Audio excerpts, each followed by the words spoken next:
Welcome to episode 11, I think, of Pro Wrestling Talk. I'm your host, Mhm. Andrew Rivera, alongside Miss Witchy Perfect there. And why is it never? Oh, there we go. And yes, Greg this week. He's our co host. So there you go. Welcome to the show, everybody. And let's see. So, yeah. Sorry I couldn't be there last week for the 420 episode. I was listening though. Oh, yeah. You were definitely here in spirit. Oh yeah. I saw we've seen some of your comments, but that was Oh a yeah, fun those were time good. with Kid Cabello last week. That was a fun time. We we spent time talking about Montreal Screwjob and a lot of other shit. So if Y'all, you haven't y'all did watched a it, y'all did a very good job of covering it. Thank you. Thank you. thank you. If you haven't seen it already, just go into one of the channels down here, whatever channel you're on, and it should be there. It's episode 10, Montreal Screwjob. You'll see it. It's there. But yeah, so let's get to today's episode, which we're going to be talking about all the happenings of Oh boy. pro wrestling this week, which is mostly an attack on AEW as The usual. content But form of AEW keeps on delivering. it's I put out a tweet that kind of went viral, so we'll get to that. But so let's start off with the most recent episode of Dark Side of the Ring, which featured Sherri Martel, or Sensational Sherri, as people might know her Mhm. from WWF. So I saw it. I thought, oh wow, I did not know she had a son until I saw that episode. I had no clue, and I follow wrestling pretty Ah, closely. I did not know that she walked out on her son. I knew she had a son. I didn't know she walked out on her son when her son was about 6 months old. And my comment was kind of like, oh, I know it was your life. Wrestling was your life. You wanted to be in the business. You wanted to have a career, but that's one of those hard ones, you know? Yeah, Hard to justify that under any circumstance. Right, because, I mean, I would wanna know what my son's doing all the time, I would think about him all the time, and I'm sure Sherry did too. It's just it would be yeah. very hard for me, like, to walk out and not have really much to do with my son, but, Jared, bears her no will. He has No, cancer, you've seen him, right, Angel? yeah. Oh, I mean, he had half of his tongue Oh man. removed because of cancer. Oh, I'm glad he When I beat it, but I yeah, mean, when I first saw the episode, I couldn't understand him. I'm like, what are you saying? He's like, oh, and that's why he they had had cancer. subtitles, yeah, Yeah, yeah, yeah, yeah. yeah. I'm not. I was like, oh shit, I didn't know she had a son. And second of all, you can tell he had cancer because he looks sickly. Mhm. But I'm glad he's still with us. So it's not like he's. I'm glad he's still with us, but still, it was tough to watch him. But luckily, he holds no ill will towards his mother, as we said, Mm-mm. and He it's said, like, basically, his time with his mom was time with his mom. There's certain things he didn't talk about with his mom because, it would mean no more time with his mom. So, like, yeah, her, abuse of, not only drugs and painkillers, but also alcohol as well. yeah, Um, and, yeah, she was a pothead, but I mean, it that is better for her than the painkillers. Oh, I would've 100%. I would've smoked more than I would've taken those painkillers. yeah. I To me, mean, she'll always be most remembered for that promo she did with the Ultimate Warrior, Yeah, where she when she tried when to seduce he him kisses him. into giving the uh-huh, Macho King a title shot. No yeah, offense, Sherry, you coulda done better. I didn't And like the Ultimate she was Warrior. a great wrestler too. She was actually She was a yeah. great wrestler, yeah, and they had Rockin' Robin on, they had of course, they had Jim Cornette on because, he was the first one she had a manager, it was Jim Cornette, he was the first one to manage her, so, and he talked about her and knew she was having problems and stuff, but, I mean, she never let on that she was, hurt, but she would take these crazy bumps, and of course she yeah, would self-medicate, you know? Back in those days, most of the guys did, they mhm, self-medicated. So it doesn't surprise me at all that she was into that stuff, but I wouldn't have gotten on painkillers because again, it got her addicted and then probably led to her early demise. And that's something very sad. I mean, Jared was even saying, that he unfortunately um, you know, he said I was talking to her one day and then I woke up and she wasn't there anymore. that's what her best friend said too. I couldn't call her because, I was talking to her though last night, and I wake up in the morning, get this call, and she's not here. I didn't know. This is something I didn't know. I did not know that her and Jake the Snake Roberts, had dated on and off. They were boyfriend Yeah, girlfriend. that was news. I did Yeah, that not was a know new one. that. They actually met. She threw something at him.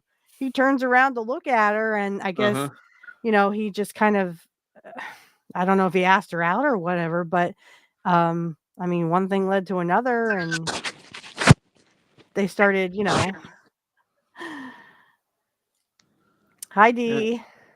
So D is having internet issues, so Aren't Yeah, we but all? so I'm not sure. I don't think he'll be coming on tonight. But if he is, I sent you the link, D. If you're able to come on, just click the link. If not, then you're here. So that's what matters. But yeah, I mean, it was a good episode. I learned a lot. I didn't know she had a son. I didn't know. I knew that. I didn't know that. As long as he holds no ill will towards her, it's like okay, and I'm not gonna hold it against her too much. But Like I said, the only thing I didn't know about Sherri was that she dated Jake the Snake. That threw me through a loop. I'm like, oh my god, they dated. She dated Jake the Snake. Oh well, my god.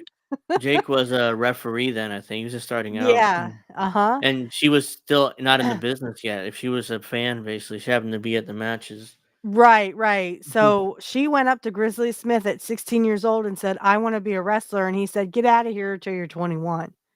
That doesn't sound like Grizzly Smith. I know. I mean, Yeah, that I'm was surprised he didn't, sorry. That bunga, was bunga, bunga, Yeah. That but was I a mean, bad taste. he was more for Jake younger than that. Jake said that Jake said that it was Sherri's a little Terrible. too old for my dad. That's Yeah, all I'm gonna Sherri was say. 16 at the time and a Yeah. little too, but she wanted to settle down. She wanted to have a family, but she also wanted a wrestling career. I don't know. See, that would be if I really wanted a wrestling career. I mean, my son would still be in my life, and I would call him as much as possible and try to be there for every, birthday or Halloween or whatever. But I don't know if I could just walk out on my husband and my son. I couldn't do that. I don't think I could do that. That era was those schedules they worked are tough, man. I feel like Yeah, they were very, a lot very of kids brutal. from wrestlers in that era, Yeah. Which is why really. she had to choose, and it's like, yeah, I'm going out on the road. Sorry. Yeah. Yeah, I mean, you hear about it all the time with Dustin Rhodes and Yep. Jerry Lawler. So yeah. I mean, I So- get it. I don't know. That would be a really tough one because If I I was would a wrestler, still. I wouldn't want to I wouldn't even think about settling down and having kids. It seems like those two things just don't mix. But I mean, Like if my soulmates in my life, I mean, that's kind of hard because we both want kids. We both want, to have that relationship. It's almost like you'd have to take your family with you, but I mean, you can't have kids on the road all the time. They'd have to go to school. But Yeah. I don't know. That would just be very hard for me. And it was probably hard for her too. I'm sure she missed her son very much. Yeah. But they would go back to that one interview they did. I think it was in 2007. The one I've seen on titlematch.com where she's in a gorgeous white lace dress. I mean, gorgeous. I love like lace and stuff. I don't like white, but Yeah. I mean, it was a She gorgeous always dress. dressed like a star. Right. Oh my gosh. I love her face paint. When she was doing that, everyone thought she was a witch or whatever. Mm-hmm. You remember when she was the manager for Harlem Heat? Yes. Booker T dropped the N-bomb, and she's just like she's just laughing in the back. Yeah. Oh boy. She's just like, boy. Booker T got a little too into that promo. Oh yeah. And that happens. Sometimes you just get caught up in it. What's stuck? Are we stuck? We're fine, right? I mean, you guys can see us? Greg, are we going? No, everything seems Apparently, yeah. I mean, as far on our end is good. I'm not sure if it's stuck on YouTube or what, but are we looking all right? Yeah, I mean, if anyone let us know because we look fine here on our end. But yeah, I mean, that was the episode. I enjoyed it. I haven't seen the other ones. I think there's one Gentleman Chris Adams is what this week's episode, I think. Yeah, I'm a little behind. This Dark one Side. is the Sandman. Oh no, that already aired. Yeah, Yeah, next Chris week Colt is was done. I wasn't yeah. much for Chris Colt. I didn't really know who that was Yeah, anyway, that's but before my Jim time. and them went into it. That He's he was the so Seemed high like one a time on acid, I think, seemed or bizarre. LSD. I think he was on LSD, and he was going to go have a Yeah, cage he match was in with a cage someone, match and he saw the and spiders. he saw spiders coming. Yeah, Like, yeah, that's that the checks only out. that's the only That time I totally heard checks of his out. name. It's like other than that, the tagline for the episode, the greatest wrestler you never heard of. I mean, he Yeah. was like Right. Yeah, I never heard of Chris Colt. mm. I don't think there's pretty much anyone I'm interested in learning about. I didn't like the Sandman because I didn't like ECW. Sorry, guys, I didn't like I ECW. like I'm sure. the John Tenta one, the Earthquake one. That was probably my Yeah, I Yeah, I watched favorite. didn't that see that one. one, but that one I did hear about that on X It was when I kind of a wasn't being sad thing censored. because after I didn't know wrestling, about like how great of a sumo wrestler he was. Like, he was yeah, like he Mhm. started out like in undefeated. sumo. Yeah, he started Yeah. out in sumo before he started wrestling, And then and he was remembered for that infamous. Oh we no. lost Greg. Hey, hey, ECW. hey. We D. lost you, Greg. So if you want to boot back in, I'll let you back in. But yeah, I mean, the John Tenta story was kind of a sad one. He was diagnosed with cancer, but the Oh only reason no. why they didn't find him was because of they didn't find it because he didn't have insurance, and when he was wrestling, probably could have paid for any type of procedure or whatever. But he was a truck. Sorry about that. I That's got an okay. Amber Alert and it knocked me off the stream. Oh Oh, those no. Amber Alerts are the We get a worst. lot of these. Oh no. Yeah, I'm on Rumble now and it's working fine. I don't. YouTube is still like kind of YouTube is frozen. probably trying to censor us. Doesn't We haven't surprise me even at all. started yet. We haven't even started yet. I know. That's the Well, YouTube there's link in the yeah, chat. I'm on. I'm looking at that's the Rumble now and Rumble. it's fine. So, but yeah, I mean that was the John Tenta story. I haven't I seen the did. Chris Adams story yet. Even Mm. though I always like the story when he Chris Adams super kicked a bartender in Israel when they did that Oh tour yeah, and he popped his because he was eye out. drunk. He popped his eye out. Oh yeah, he was a fine gentleman Chris Adams. But when he drank, Mhm. look He out. was I a mean, he total was asshole. yeah. Yeah, I did see. I heard Jim Cornette talk about that one. I'm looking forward to hear his opinion on the Sherri one because he was in it. Yeah. Obviously, the one thing I wish they would have stuck in there is that the interview with her in the white dress um, was when she was with Ted DiBiase, she was with Shawn Michaels, she was with Macho Man. um, she would ask their wives if it was okay for her to manage them. Now think about that for a second. So, Mhm. I mean, usually women were just, they were just managers, and usually they weren't married to the people that they managed. Okay. Sherri was not married to any of the people that she managed.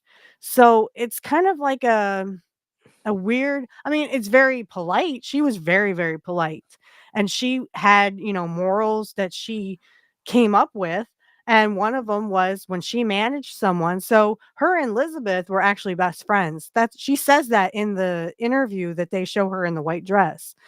And she looks at Liz and says, Liz, I'm going to be managing Randy. Is that okay with you? And she said, of course, I trust you. You're my friend. We're friends. Okay. Okay, Andy. Yeah, because I went on the YouTube stream and it's Good fine. deal. So Okay. So maybe they're just kind of freaked out for a second. yeah, it was kind of an Um, issue, I guess. but But I yeah, mean, go ahead. Yeah, finish your I'm point. sorry. So No. yeah, and she did the same thing with Ted DiBiase. His wife's name is Melody. So she went to Melody and said, Melody, do you mind if I manage your husband? And Melody was cool with it.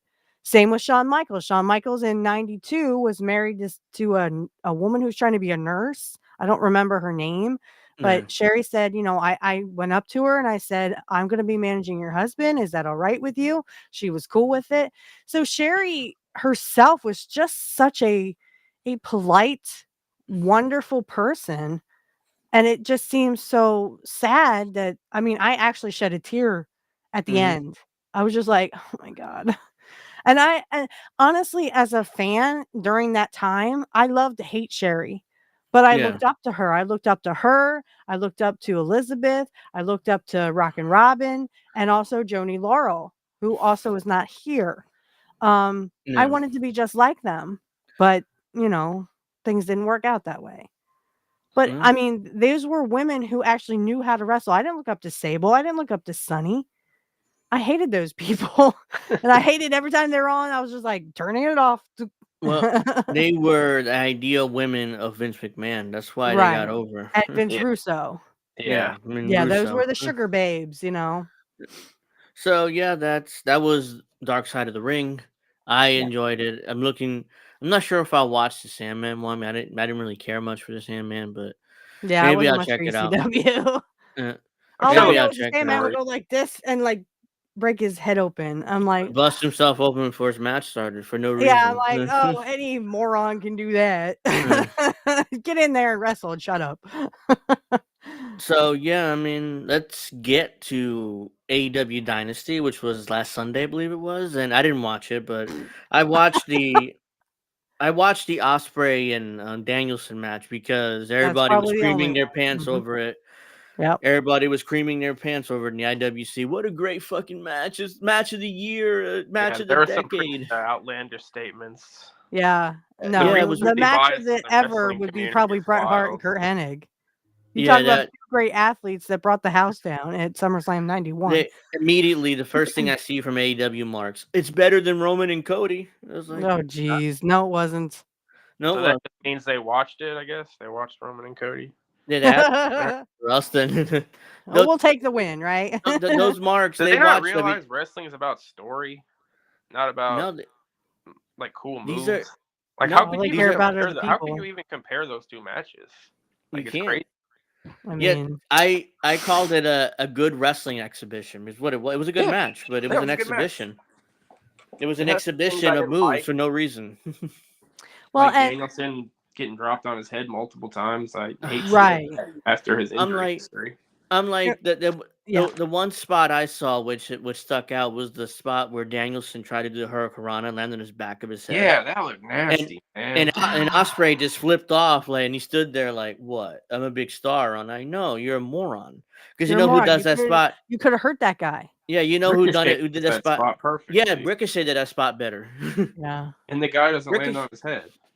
Yeah, So I mean, it's like that. I'm about to say that's who does And that then he spot does better. his Tiger Driver that always looks brutal. That Tiger Driver looked like he killed him. Maybe he was selling at the end of the match, but he was And then he was I don't like Will Ospreay's finisher.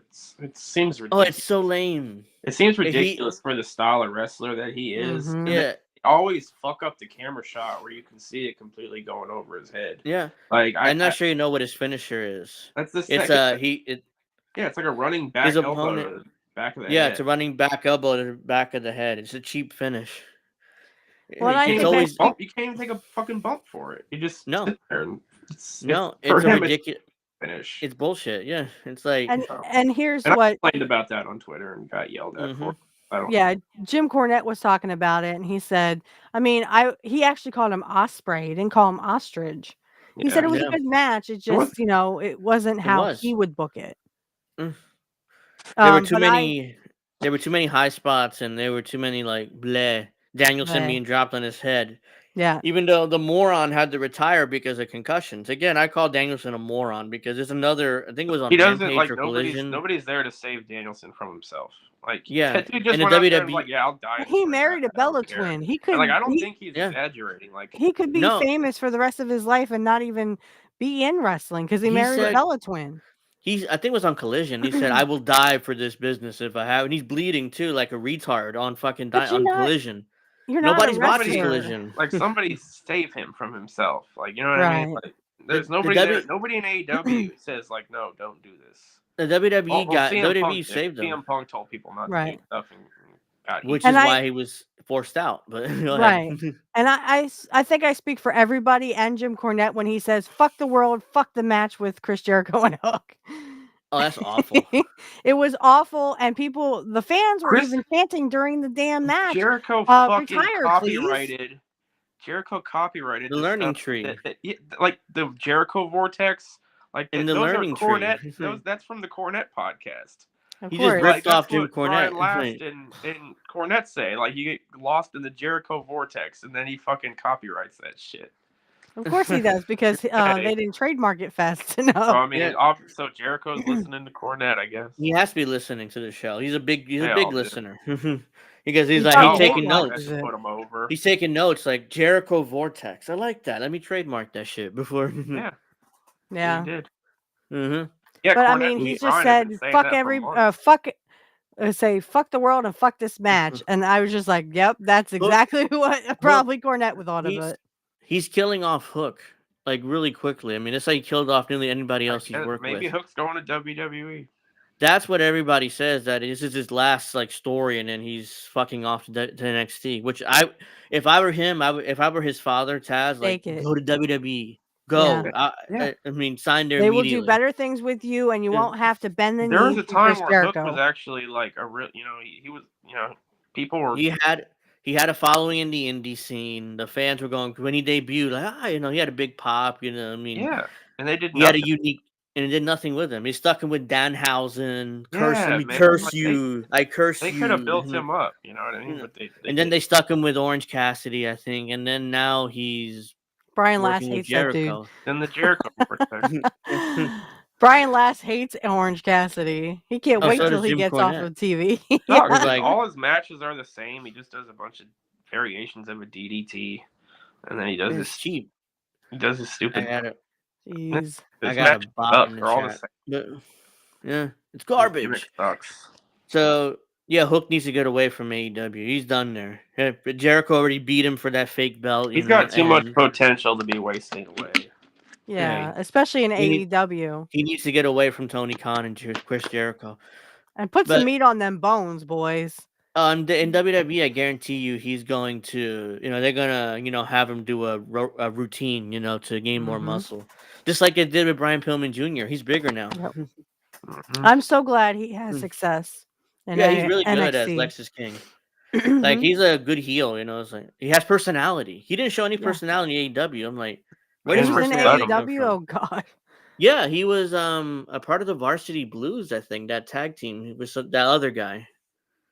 He was in a tag team. It was like the lowest of the low. Yeah, he was like he was like low card. They barely used him. A jobber tag team. Yeah, he's part of jobber tag. That's a good way to put it. Then that's that. That was that match. What other matches happened on that card? Yeah, I don't. All I remember. The Bucks. The Bucks who. It was the Bucks won the tag title. Oh, Jungle Jack off is back. We'll get to Wednesday, Jack Barry. We'll get to Wednesday, but Jungle Jack off helped the Young Bucks win the tag titles. They beat FDR again. FDR is dead anyways, but there was a time they were really hot too. And yeah, they're dead. Young Bucks killed them off, and they let themselves get killed off. Yeah, and now Dax is losing his mind on Twitter, blocking everybody. Dax is actually hurt already. He has a concussion from that match. Oh, well, he's fucked himself in that match. I wouldn't be surprised. MJF? Isn't he still hurt? Yes, I was reading something. No, I was reading something on Twitter from somebody saying that he was trying to do rehab and it didn't work, and now he's going to go for surgery, allegedly, which he's going to be out for months. I think he filmed a movie, too. Yeah, during that time. That's the best thing for him at this point. Either that or hop to NXT. Tony, because they're not going to do shit with you. You were supposed to be the devil and the top heel, and now you're basically hurt and shit. He was a baby face the last 3 months. Oh, he was a baby face. Okay, well, he was supposed to be the top heel. It was awful. Him and Adam Cole did these ridiculous skits, and it was like, what the? Where's the heel MJF? I don't know where MJF. I guess he's not going to be in any of the plans on this ongoing story they're doing in AEW now with Tony Khan. He's because I don't see where MJF fits in with that at all. MJF needs to stay away from that story. And Swerve becoming the champion. I mean, come on, guys. Who is Swerve anyway? I mean, he was a WWE guy. He was a WWE guy, and he now was in NXT. He was in NXT pushing him briefly. for what reason? He's probably the second most popular baby. He's popular, but they're going to kill him off. Not that MJF's MJF. not around anymore, and he shouldn't be. Yeah, he's probably the top baby face, even though it makes no sense. Osprey and Swerve were probably their two top baby faces. He's a I baby mean, face.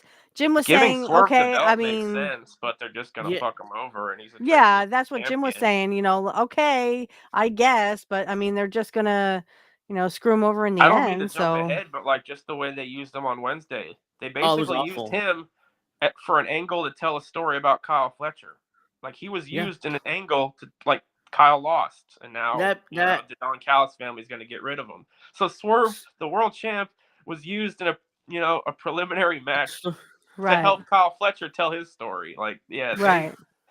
all the like I said on Twitter or X or even on the it was YouTube bad, comment of man. some Like other he show. didn't get to talk or anything. Like No, like I said on the YouTube comment on somebody else's video, he's going to be undermined because right now the main angle is what they did in the end of the show on Wednesday. Yeah. That's their main angle. He's It's completely not Swerve being the overshadowed by champion. everything. Not even. And he's going to be undermined. He'll drop the belt to Osprey, and then Osprey will be the push at the top. They'll reinvest in the world title again He'll because be Tony Team Khan. WCW. He'll be the head of Team WCW against the NWO or whatever the Yeah, hell this I was like, or whatever wait a the hell minute. this is. What are you supposed to be. talking about? But yeah, So, I think yeah, that was I think it's gonna be like I think a bunch of more people are gonna join the Elite. Yeah, it's gonna be Which would the be stupid NW. because that's where the Young Bucks are, and they They're suck. just gonna they're gonna They're try to ratings copy what killers. worked, and it's gonna be a complete parody of it. It's gonna It's be a hilarious. parody. And It's a parody. honestly, I'm entertained by it. I am entertained by it, but for all the wrong reasons. I'm making fun of it. Like it's gonna be epic. Like I hope Tony's Yeah. on TV every week, fucking doing dumb shit, saying like acting like an idiot. having Like himself I in I'm a here for neck this train brace at wreck. the NFL Uh-huh. draft. What the fuck Oh, was that that was all about, dumb. dude? No wonder your what- Jaguars suck. Your Jaguars haven't won a Super Bowl You know what in pisses me off? Tony was however finally long. starting to get like buzz. like his critics were finally like, oh yeah, he's doing like I was like, yeah, fuck yeah, wear the neck brace. You know what I mean? I was glad he did that. I thought But then he goes out and so too. shits on WWE like bro, like On most the of your NFL audience network. watches WWE. Like you're shit talking a good chunk of your audience whenever you shit on WWE. Like Not to mention they're doing way better you're, ratings like, than you would trying ever to- do. You're trying to like do all this for this little niche audience you have. Right. And it's like you're alienating the majority of your audience so you can get high fives by all the weirdos From the IWC and from Dave Right. Meltzer. the That's people he's who watch Rampage, basically. The Rampage watchers. Like that's Yep. who he's like catering to, and it's like, dude, like you were finally starting to get some mainstream publicity. People are like, okay, yeah, I'm here. Let's see how this plays out, and then you go and do that, man. It's like No, it's fucking he just idiot. he killed off his angle, and then we'll get to that. But what happened? Tony Storm retained her title. Whatever, who gives a shit? Yeah. She beat Willow who did she beat? Julia. Oh, Willow beat Julia. Oh, we'll get to when. Did you see Mercedes Moné's promo? I thought Yeah. it was the best one yet. No, it was. That's not saying much, but at least Yeah. she's acting like a heel finally. Yeah, but at the same time, it was wooden, and she sounded like it was. She's it was not the shit. good. She's But not why a good should talker. she? Yeah. But at I least mean, her she was character's hurt. going in the right Why direction. would she lose to Willa, or why would she Like, win I thought just it was to funny lose? how she outstaged her. Like she came out and got right in front of the hard cam and like did a little dance. Like I thought that was good heel work. You know what I mean? So She like, did a little good. stripper I'm glad dance. her character's going in the right direction. But yeah, she Yeah, shouldn't talk as much. She did a little stripper dance. She did the same thing on Wednesday. Her whatever that is. Her stripper dance, and then What she did in WWE. yeah, which Did is she basically really? yeah, it's pretty much the same character. That's a Vince thing, I guess. The rings on Yeah, the but- fingers. Yeah, it's the same. The same. Except dance. she calls Kinda like when herself Stacy Mercedes Moné. Keebler did her little stripper dance in front of Vince. Yeah, it Did was. you like, guys see that on X? Yeah. I mean, that's a famous segment because Yeah. obviously Vince booked himself to do that. Yeah, But- well, But yeah, I of course mean he that didn't was jack off in the middle of it. Thunder. She beat I don't Tony want to Storm beat I know. I'm sorry. Forget that what I said. Tony Forget Storm it. beat Thunder Rosa. Let's see. Oh, they united the six-man tag titles in the pre-show. Who cares? I Yeah. mean, they imagine like people are like AEW wasted Jay White, and Jay White was a huge star in New Japan. He was the champion, and look what they do with him in AEW. He's like he's a 6-man tag champions, and it's like did that nothing with him.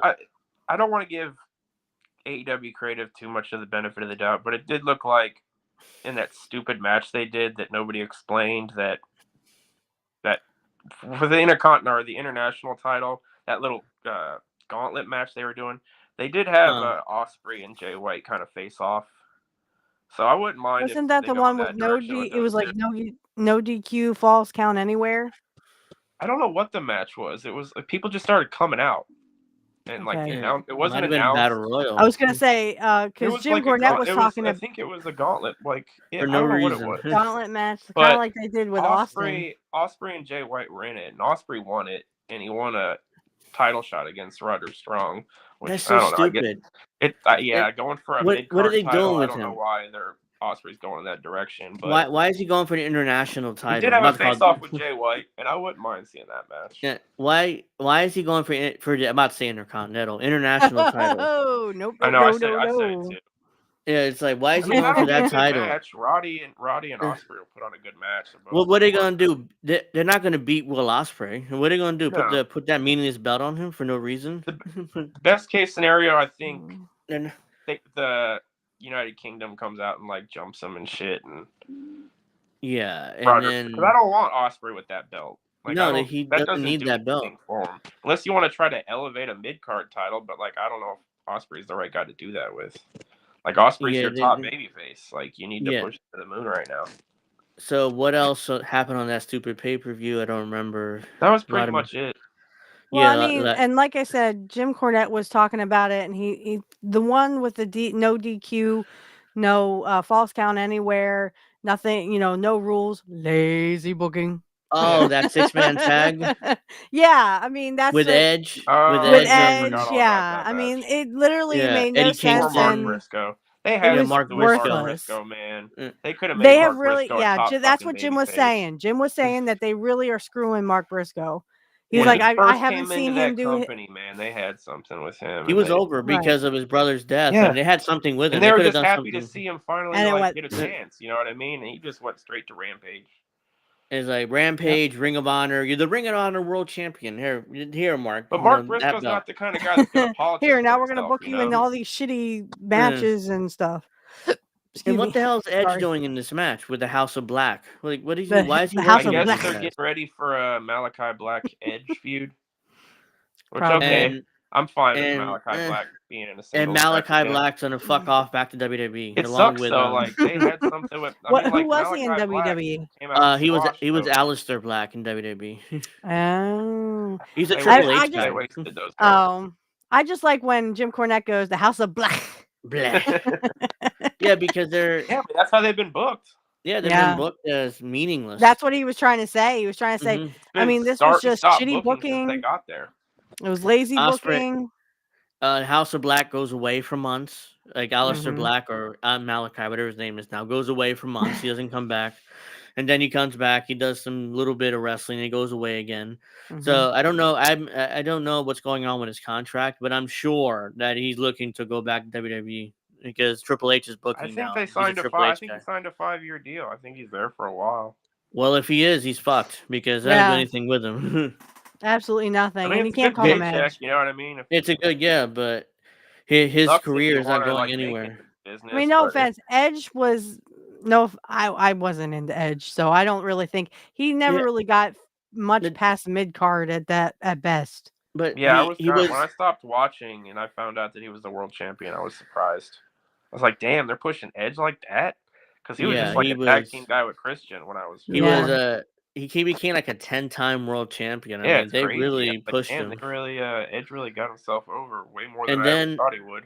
And then when he came back to WWE for this run, he was a part-timer. He's a legend. He's special when he came back. Like, holy shit, Edge is back. Great. What are you going to do now? I didn't really like that run. Yeah, just like Sting. Edge really never did it for me, I guess, because I didn't really like his return. It was special. It felt special. That Judgment Day, his version, that was awful. With the with the I'm the mind of the Tiptoness. I can't even say the word. Yeah, the mountain of Yeah, omnipotence. yeah, that one. Yeah, it's like Yeah, his promos are a little ridiculous, man. yeah, it's like But it's overscripted. He was finding words into yeah, in you're right. the thesaurus. Overscripted, Like, the right word. Overscripted. what are we saying? What are we We saying? should Oh go yeah, get this Kit was Cabello. Kit Cabello yeah, has a thesaurus. But thesaurus. I yeah, guess he can get those guys over. You know, yeah. because He he's world did. champ They right that now. Rhea's world Vince. champ. He was So supposed to last longer in the Judgment Day, but I don't know Vince. how much credit you can give to Edge for that, but Yeah, he was two world briefly. two world He was champs. very brief. His rant. I Yeah. just like the Christian thing. He like basically hugs him and then he goes, "Go fuck yourself." Yeah. Sorry, that's like my favorite right there. Yeah, What that happened was to okay. what happened to like Christian and like Luchasaurus? I haven't seen them on TV in a while. Christian went away after he dropped the TNT title. He Yeah, hasn't been on TV yeah, since. that's right. Yeah, And Luchasaurus hasn't been either, and neither has Nick Wayne, whoever that and his mom. They haven't been yeah, on TV since. Thank God, because he was definitely Nick Plain, as Jim Cornette called him. He's like yeah. he's way too young. He's Yeah. like 18. What is he? He should 18 be years on old. He's on TV. Yeah, television. he should Yeah, he be. shouldn't be on television. Man. That's somebody you sign and put in He's a developmental. performance. Yeah, he needs to go to promo school. Yeah. Like an OVW would benefit a guy like Nick Oops. Wayne, but I mean he's so fucking small. I don't know how much you can even push Yeah, a guy like that. Tony just puts all these guys on television instead of saying, "Look, I need a performance center. Well, I he's need Darby's developmental. friend. It's all friends Yeah, wrestling. like I need A something." guy that wants a job. And Tony's like, "Hey, let's hire my friend." Like, "Oh, okay, sure. How much money does he want?" "Oh, okay. Well, I'll pay him right now that exact amount. No negotiation." That's exactly what I was thinking, Yeah. Angel. Yeah. I honestly, all I want to do is like talk about the John Moxley thing. Oh, I'm gonna get to I Wednesday because know. pay I'm per view's chomping at over. the bit because I heard it on Cornette. Yeah. I told Angel this, Greg, that every time Cornette comes out with the experience or something, and then I'm done. I'm finished. I've listened to everything I can listen to. He comes out with the just like, you do this to me, Cornette, to punish me. So I'm like listening to like I had to go to Walmart today, or my family was going to starve. And like literally I'm listening in the car to Jim Cornette's newest YouTube thing about the no audio and the on production. Dynamite, which we will get to. Yeah. That production thing is just How does that happen, man? On national Wednesday television, the whole fucking show. Tony at AEW, or at least AEW fans, are blaming TBS for that mistake. I mean, and Tony I'm like, kind of low key blamed TBS, but I mean, like, how does TBS they sandbagged him, man? Like, I didn't even try to fix it. If they did do it, they sandbagged him. If they did do it, which I don't believe, I'm not sure I believe, but let's say they did do it, they sandbagged him. Because there's no way that that mistake happens at the entire show. If that's an NBA game, that shit don't there's go no on way. the whole NBA No game. fucking way. The WBD is trying to desperately trying to resign. There and lay like a bitch and take it. He'll take it, yeah. You don't have to fix it. And the NBA, he might even give us some money to go long again. Yeah, the NBA, they're paying for that every time they go 5 minutes over. Oh, he's such a moron. He's such a moron. Yeah. Just format your show. Get a fake spike in his ratings. Just format the fucking show so you go to 2 hours. There's no reason why you need. No, he pays for that to get like an extra 40,000 that people thought the other show was going to be on, and wrestling was still on, and they just wait for it to end, and they get extra 50,000 onto their Yeah, but is that guaranteed for that? From the network? Because people watch what they're looking for that movie. So it's like people tune. It's like, all right, wrestling's over. Okay, wrestling. I'll leave it here 5 minutes. Whatever. Well, you guys saw the ratings for this. Was it Dynamite? Yeah, it was the worst I've ever seen. Yeah, especially for that. They got no lead in. Like, I don't know. The show the Big Bangers, They started at like 750,000, and I've never seen that. They usually That's start around brutal. 900,000. Yeah, about 9, and that's from they the Big didn't get a Bangers. good lead in at all. So even the people didn't like Big Bang or anything. They made sure to change that channel fucking quick. Yeah, as soon as they saw the Bucks, because the Bucks opened that fucking show. Right, and the Bucks opened the show this week. The Young Bucks and Orange Cassidy opened the show. Right. What the hell is Tony thinking? And people were like, "Nope, I'm out of here." Oh, we try to tell them. Nobody wants to see Orange Cassidy open the fucking show. Not even the people that like Orange Cassidy. Well, now that we're talking about Dynamite, Yeah. I have to talk about the fact that Brian Last and Jim Cornette were talking about the whole thing. All they heard was from Moxley was fuck the dead man. Fuck, he's a dead man. That's all they heard the whole night. I'm assuming that was his opponent for the night. Yeah, whoever it was. Powerhouse Hobbs. Yeah, and fucking Hobbs got hurt, man. He fucking tweaked his knee.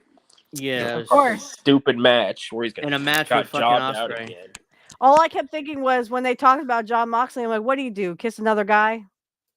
Nah, I just hurt someone. No, of course. He just hurt because he doesn't know how to wrestle.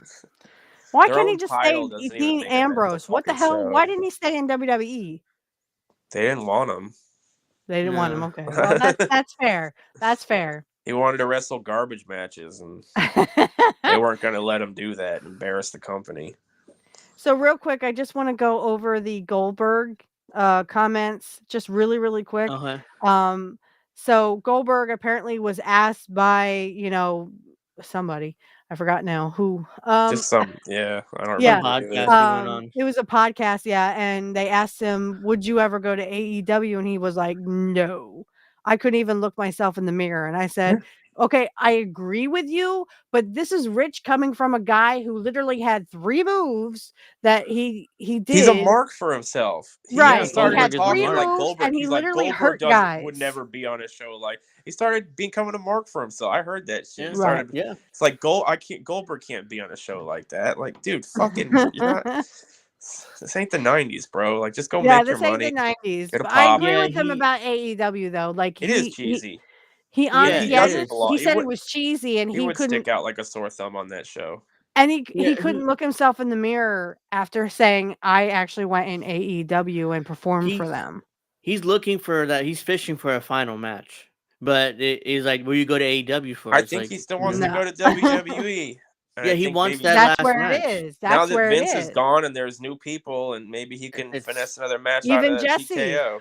That I just want to briefly say, Jesse Ventura has been Jesse. putting out the rumor mills that he might come back, and I kept thinking, as what? Maybe a commentator, but he's way too old to wrestle. But when I talked to Jesse, honestly, I don't think he's. I don't even know if he can sit still for 2 hours. Yeah, he's not. But there is a role for Jesse. I remember this when WWE signed their new contract with USA for SmackDown. There's in that contract there's quarterly specials on NBC. For every quarter. Yeah, every quarter they go on NBC. So my guess that Jesse's going to end up on that show. So wrestling is going to be back on network NBC. Television? Yeah, it's back on NBC. What? And that's what they. I love that. Remember, that's why he had to be on Saturday night's main event because NBC wanted Jesse. They wanted Jesse. They wanted Jesse and Vince, but they would not give Vince the contract without Jesse. Yeah, so Jesse, he had to go back to Jesse begrudgingly. Hey, I mean okay, you bet he hates that. Hey, guy that tried to unionize my locker room. Yeah, now I have to bring him back. And I fired on the spot because Hogan stooged me. We're cool, right? We're cool, right? Oh yeah, I'll come back, Vince. Give me more money. Yeah, I'll come back. And get me more he ended money. Up firing him anyway. Yeah, and also I got to do the Running Man. Good luck, I got to do the Running Man. So with Schwarzenegger. Fucking. Yeah, Dynamite was a mess this week, but it was at least entertaining. Yeah, it was a mess. How could you get over the no audio or the audio just sucking? Honestly, it's... Well, so I don't mind John Moxley being fucking tuned out. I mean, some of those people I really don't want to hear from. I mean, you could hear the crowd sometimes. Sometimes you couldn't even hear the wrestlers. Clusterfuck, man. The whole episode was a clusterfuck, and it was hilarious. And Tony Khan's like, oh, well, it was TBS, or, they had TBS. something to do with it. No, it's in the production truck. Either someone didn't hit a button or they went, fuck you, Tony Khan, and took out the audio. And Tony didn't. TBS just airs the show. They have nothing to do with their audio. Maybe it was the venue, but you think they'd know how to wire sound for Daly's Place. They've done it. Yeah, they own Daly's Place. The Khans own Daly Place. Because you could hear an echo. Bad production of an arena.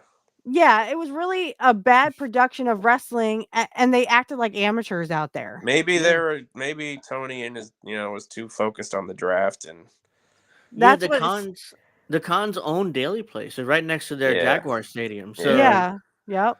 So they know how to wire that. But you hear home about all turf. kinds. Remember when the Jaguars like didn't pay their DirecTV bill and like all the TVs in the stadium were like, call this number, and like, so I mean, there's just a bunch of weird shit associated. That's amateur. It's like always something with there's always little Who- things like And Trevor no offense, Lawrence but having to when's the walk last off time a the torn Jaguars won the ACL. Super Bowl? Have the Never. Jaguars ever won a Super Bowl? No, they've come close a couple They've times. come Okay. close. I Yeah. rest my case. Come back when you Yeah. have 6 like But the the Steelers, Cons- baby. The Cons haven't owned the Steelers. Jaguar the whole time. Hey, though, so. watch it. But yeah, I mean, it's just amateur hour over there with the Cons. And all right, so what else happened? Let's see. We talked about Swerve and how they buried him. Dean Ambrose or John Moxley is more important, obviously. The IWGP title is more important. Yeah, that main evented the show. That main evented the show, so it's obviously more important. One thing about this show is they did at least have a thread of story throughout the show. Because I wanted to see. Who could hear it? I wanted to see Tony Khan in the ring with Jungle Boy because I knew it was going to happen. I was like, yeah, that was the main event. That was the final segment. It's like everything. You knew it. You could all see it happening. I was like, this is. It was the main event segment. Jungle Boy and Tony Khan booked himself in the main event over his new crowned Black World Champion. Yeah. He booked himself over the Black World Champion, and he booked Swerve in a match to tell a story for an angle about Kyle Fletcher. Some fucker haven't won a match since October on television. I was gonna say who was a jobber, right? Man. Yeah, he hasn't won a match since October on AEW television. Yeah. Jim Cornette was talking about that. And he wrestled a girl this weekend. Oh yeah, that was bad. He took a Canadian destroyer by Sky Blue this past weekend. Why would he allow that to be filmed? And then he wrestles as world champ.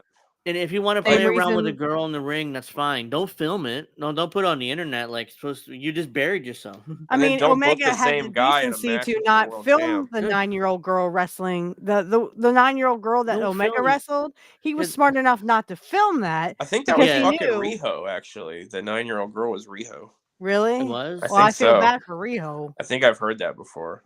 I mean, if we could just talk about Omega. I'm starting to fucking like Kenny, though, man. Kenny's being real, finally. Okay, he's real like a baby on his stream. Yeah. But I mean, come on, man. He wrestled a 9-year-old giral. He wrestled a 9-year-old. He's part of that pedophile ring that he was talking about. Omega's coming back next week on Dynamite too. I feel like Kenny's gay. Like I don't really feel like he's fucking around with little girls. He might don't be aware of it, but I think Kenny likes dudes.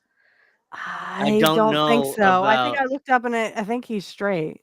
I don't know about that, but oh, good, we're gonna see it. By the way, can I just say a little tip for all those people trying to interview Kenny Omega? Do not interview Kenny Omega when he's trying to play a video game. The dude can't put two thoughts together. Yeah, so this is Omega on his stream. I'm pretty sure he's talking shut the game off. Shut the game off, Kenny. He's talking about Roman Reigns here. So yeah. No. Well, I'm not going to accept any Roman Reigns slander in this chat. I really think he's incredible. I don't think he's boring either. I think I actually would say that I'm pretty jealous because Roman Reigns was presented the exact same way that I would love to be presented. He's presented as the man who's the champion to have big matches at the pay-per-views where you're either really cheering for him or you're cheering for someone else. That's professional wrestling. So he's getting to do what I did in New Japan. So I can't be a hater on that. I'm a fan. He's getting to do what I did in New Japan. You know his fans hated to fucking hear that too. Oh yeah, I mean, I don't have anything bad to say about it other than he's like, oh well, I wish I had been pushed like that. Well, first of all, Kenny, you'd have to have some talent. He was kind of shitting on the company. He was kind of shitting on he low-key buried Tony Khan. Yeah. They don't know how to tell stories. They're not going to take him back now, baby. He's like, well, he's coming back next week on television. Supposedly. Yeah, he's gonna get involved in this mess. He's gonna get involved in that an elite angle, but he's coming back to television. But yeah, he kind of buried. Tony's gonna end up siding with the Bucks like Bischoff did with the NWO? I wouldn't be surprised. Yeah, I wouldn't. Do you think Shad Khan is gonna be a part of this?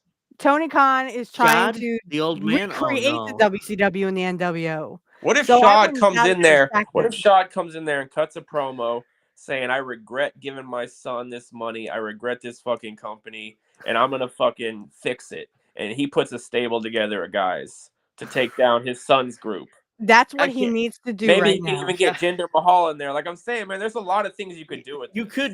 There's a lot of things. Right. Like if they play their cards right, they could it's actually already maybe been done. I mean, garner some attention with this story. Yeah, I know it's been done, but it's if Tony doesn't fuck this up, if it could it's be done something. right, okay, people will watch this because it's gonna be a fucking train wreck. And it's gonna be a clusterfuck, but it's like the big car crash. You're gonna turkey neck. It's two dogs fucking on the side of the road. Yeah, you're gonna turkey neck and look. Yeah, you're gonna turkey neck and look, even if it's a clusterfuck train wreck.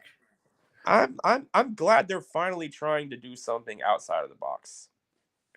And but I'm gonna watch next week to see what happens. Yeah, so, I'm gonna. I'm usually pretty tough on them, but I'm actually kind of interested in this. I want to. Can't lie. I don't like who's involved. I wish the Young Bucks weren't a central character. Let's get to that segment because I want to talk about Tony's selling or lack of or piss poor selling. Did you see? So here they go out. Jungle Boy, the Jungle Jackoff cuts a promo, talking about how he loves AEW, how he's gonna change the world. Tony's like, "Love you, Jack." He looks stupid, of course. Then they shake hands, and Tony's like this, and then he hits him with the microphone in his gut. That's exactly what Scott Hall did to Eric Bischoff. That's how before Kevin Nash powerbombed him. Scott Hall did the gut punch with the microphone. Again, they're trying to redo something that was done 30 years ago. They're trying real hard, man. They're trying real hard to bring back. It's a parody of the plot. It's a parody of what Hall and Nash did in '96. Only it wasn't a power bomb; it was a Tony Khan driver. Yeah, so he got hit in the gut, but he sells it as a clothesline. Like he takes a bump, and it's like, why are you doing that?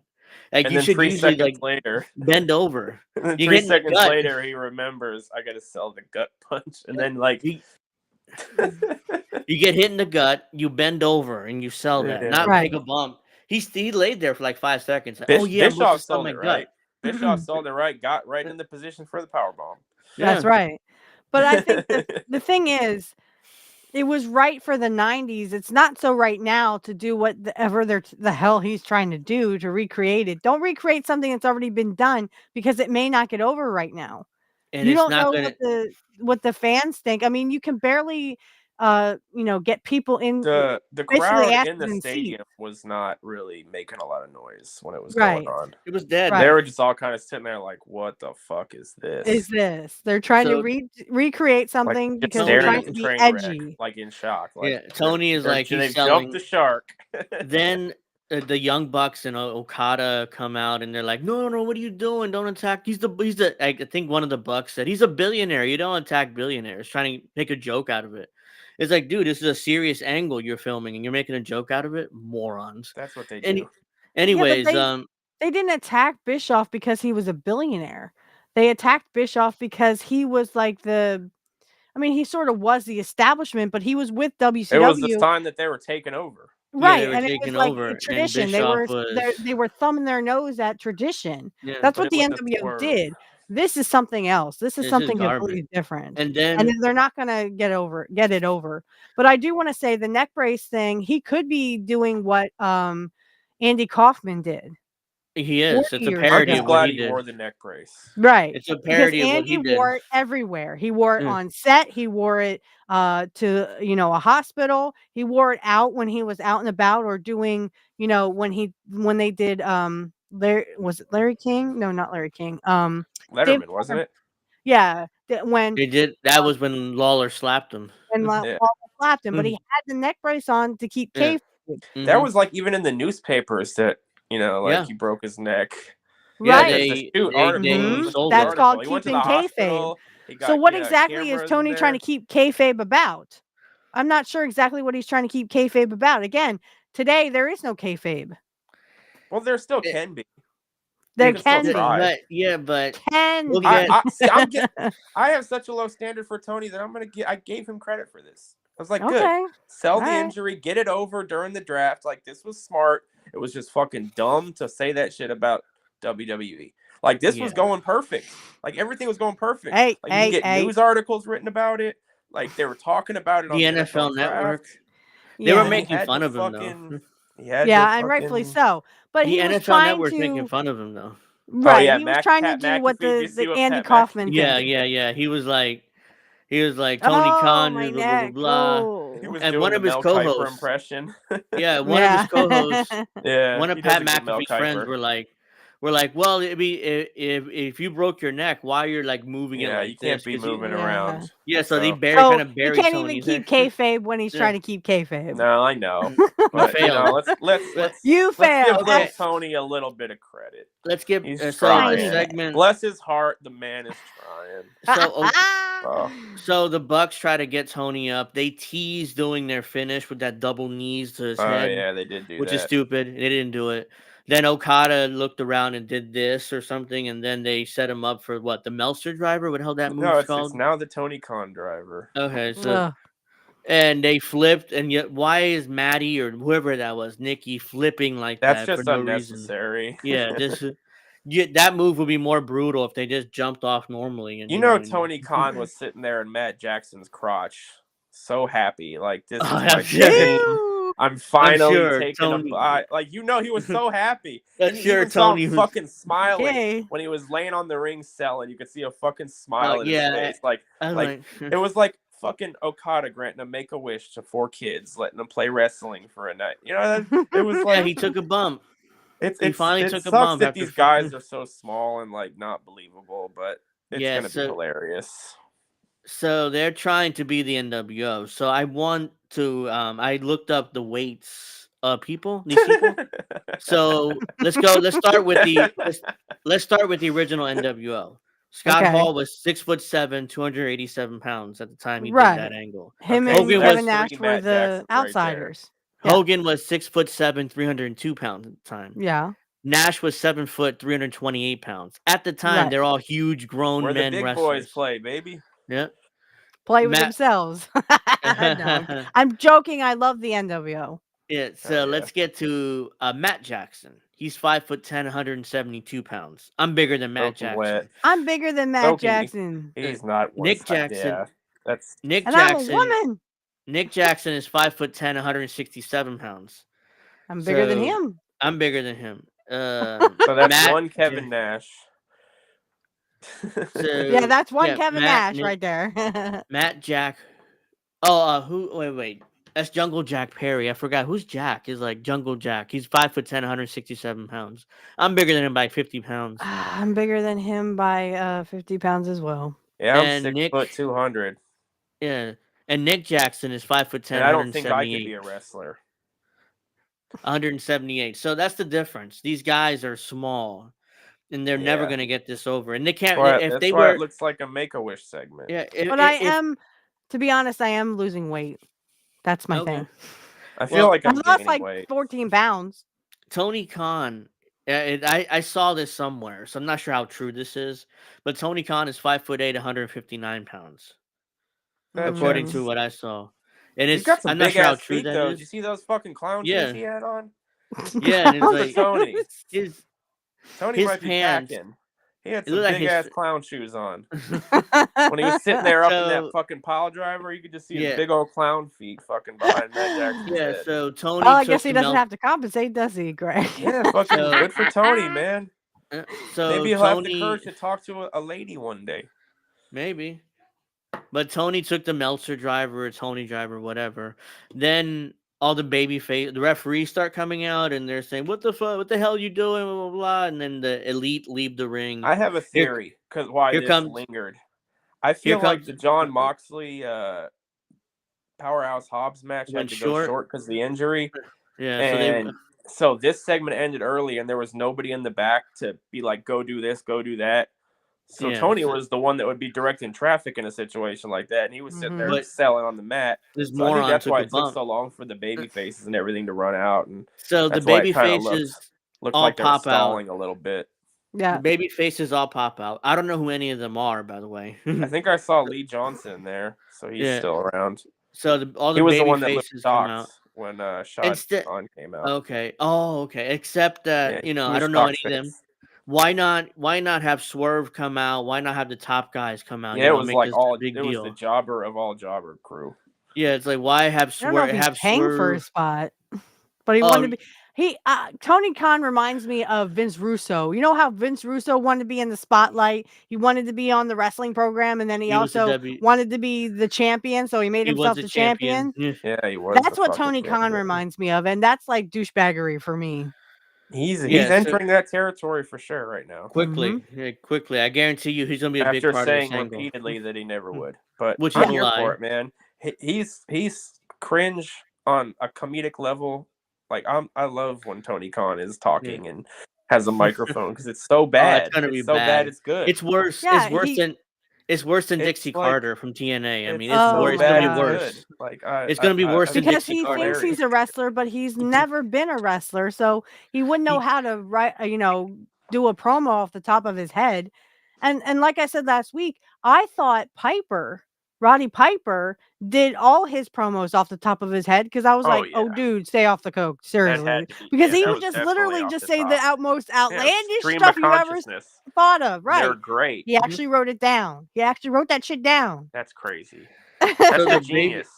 Yes, a genius. So the Jobber crew, especially his line in the movie "They Live," he actually wrote that down. I have come here to chew bubblegum and kick ass. I need to rewatch all out of bubblegum.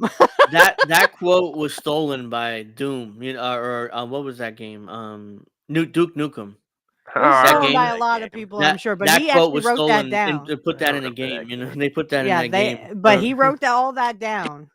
So the Jobber crew come out, all the baby faces, they're standing there, and then the only person got a pop was the old man, Shad. He got kind of a pop. That was shocking. Shad is here. I did not expect that. And he's standing there. First, I thought it was Walter Matthau from Grumpy Old Men. Yeah, you said that on Twitter. No, I think that dude passed. I swear to God, it looked just fucking like him. It's crazy. Yeah, but that dude passed like 20 years ago. I was like, holy shit. That's what I thought. When I started seeing the memes, I was like, oh shit, Walter Matthau. And I was like, I rewatched the segment. I was like, oh my God. Unless he's a zombie. Tony had to convince or a vampire. Like, Dad, come out to the ring and pretend you're worried about me. At least do that. Be part of this angle. It's like, okay, I son, like, he had the look of like he didn't know if that was real or fake. Like he sold it for sure. Yeah, he did. Like, what the fuck did y'all do to him? Ooh, but I don't remember Eric Bischoff saying, "Hey, Dad, come out and help me with this angle." It's just all bullshit. Yeah, it's like, okay, okay, son. I want to see where this goes. I want to see where it goes too. Only they knew how to do it, And I'm a definite big critic of the people involved in this angle. But I still want to see where it goes. Yeah, it's just not going to be Shane and Vince. It's not going to be during the Attitude Era, and it's not going to be that Shane and Vince kind of thing. It's going to be a parody of all that. It's going to be hilarious. Yeah, it's not going to be good, but it's going to be funny. You might as well then just do a parody. Just do a parody of like the Four Horsemen. No, you can't do that. For order to be a parody, they have to actually really be trying. And they're going to try. Funny. Fair. They're going to be trying. They're going to try. Or like do a parody of the Domination. For us to like. That's why it was. They're gonna try. They're gonna try. I hope they get Mercedes involved in this angle. I hope she joins the Elite, so she can do her little stripper. Yeah. Thing. If she's gonna be a heel, let her be with them, and just all of it, just all cringe. Just put all the. It'll be like Sable all over again, dude. It'll be like Sable all over again. Shad pops out. It's gonna be like The Room and Troll 2, like those classic awful movies that we all love. So Shad Khan pops out. He sells. He sells his son. Like, what the fuck? I mean, what'd you do? Yeah, he sold better. Maybe a little nip pops out. That's the only thing I could see going good for Monet. What's going on? That looked like he just woke up and was like, "What the fuck did y'all do to my kid? Why is my son here unconscious? Like, what did you do?" Yeah, kind of like Shane or Vince would come down and be like, "What the?" So I hope we see more of Papa Khan on AEW television. I wish he would just pull the plug. I hope in storyline he tries to take this company from. Okay, in storyline, yeah, he's the one funding Papa Khan. It's time to pull the plug. On all this. If Tony turns heel for some reason and joins the Elite, even that wouldn't make sense because kind of like Bischoff did with the NWO. No, I think Papa Khan needs to join the Elite. I think Tony needs to be the leader of the baby faces. That's gonna. I don't know though. They were cheering when Tony like Khan Shane got did. I don't think Tony. Shane turned his back on Vince and went with Austin. I think Tony's that lovable idiot. Yeah, he's got to be a baby face. I don't know if Shane was a lovable idiot, but no, there was a point idiot. where like Shane went with Austin and became a babyface. Remember that whole thing where he's like, I don't follow you anymore. Talking about Vince. Stupid. That's why it was kind of stupid, but it was kind of awesome too. Yeah, but Tony, but Tony, I don't know what he's gonna do. Is he gonna turn heel and join the Elite? Saying. These are questions we never ask ourselves after an AEW show. Where is this going? What's gonna happen there? Because we're always just like, it still has us wondering where this is going next. So credit where credit's it's garbage. It's maybe garbage, I don't know. I'm kind of like, I'm glad I don't watch AEW. I'm ready. I just would rather hear about it from Jim Cornette and not even like look at it. I'm just like, nope, just think about all the great clips we're gonna get from Cornette because of this angle. Like, it's gonna be plenty. This is treasure. Okay. Well, they were great. Him and Brian were great about the whole no audio thing. I love the. This is going to be hilarious. You are a dead man. And this is going to be hilarious, TV. So yeah, that was the end of Dynamite, and thank the goddess. And I saw this. My tweet went kind of semi-viral because everybody responded to this one. But I was surprised there was so much pushback on your tweet because it seems like, of course. And wouldn't it be funny if Tony Khan just kind of fell down? Oh shit! Pick it back up. Yeah. So Tony, that's my tweet. Blah blah blah. Why the fuck did he walk off? He just buried the alleged major threat to his company, the Elite. The Buck Spike Pile Driver, Tony. Who's his dad? Is that his dad in the yellow there? No, he was wearing. There he is, right there. The one in the plaid shirt. There, he's walking Oh, off. okay. That's Papa Khan then. Yeah. Okay. But yeah, there were plenty of responses. I was kind of shocked by it. It People got 129. Are just going to defend that company even. It got 100. It got 129,000 views. Like, whoa! My tweet never gets that much. So I got mostly pushback. I mean, people hated me. I was shocked. I was like, this one was positive. I mean, I know her, and this was bad, even if it wasn't on TV. Yep, hey, there's me. You better be selling at the draft tomorrow. Was, so I mean, like, I had to give him credit where credit was. Yes. So now he wants to go full Mini Mac, although he's not as good as Vince, and Vince was actually jacked. Right. That's what I was saying about him and Shane when they did that angle with Austin was actually much better. Yeah. Yeah. And I like the parody when they did the parody on DX did the parody on the Corporation. Yeah, I thought that was freaking hilarious. Seeing everybody use that it was off TV, like people are gonna still fucking see it. It's still part of the story if people see it. This dude says, and they can go on Yahoo or YouTube. This dude says if it's off TV, give me a break. Again, like I told everybody who responded, and it was negative. But it's still on YouTube. Isn't that where you got it?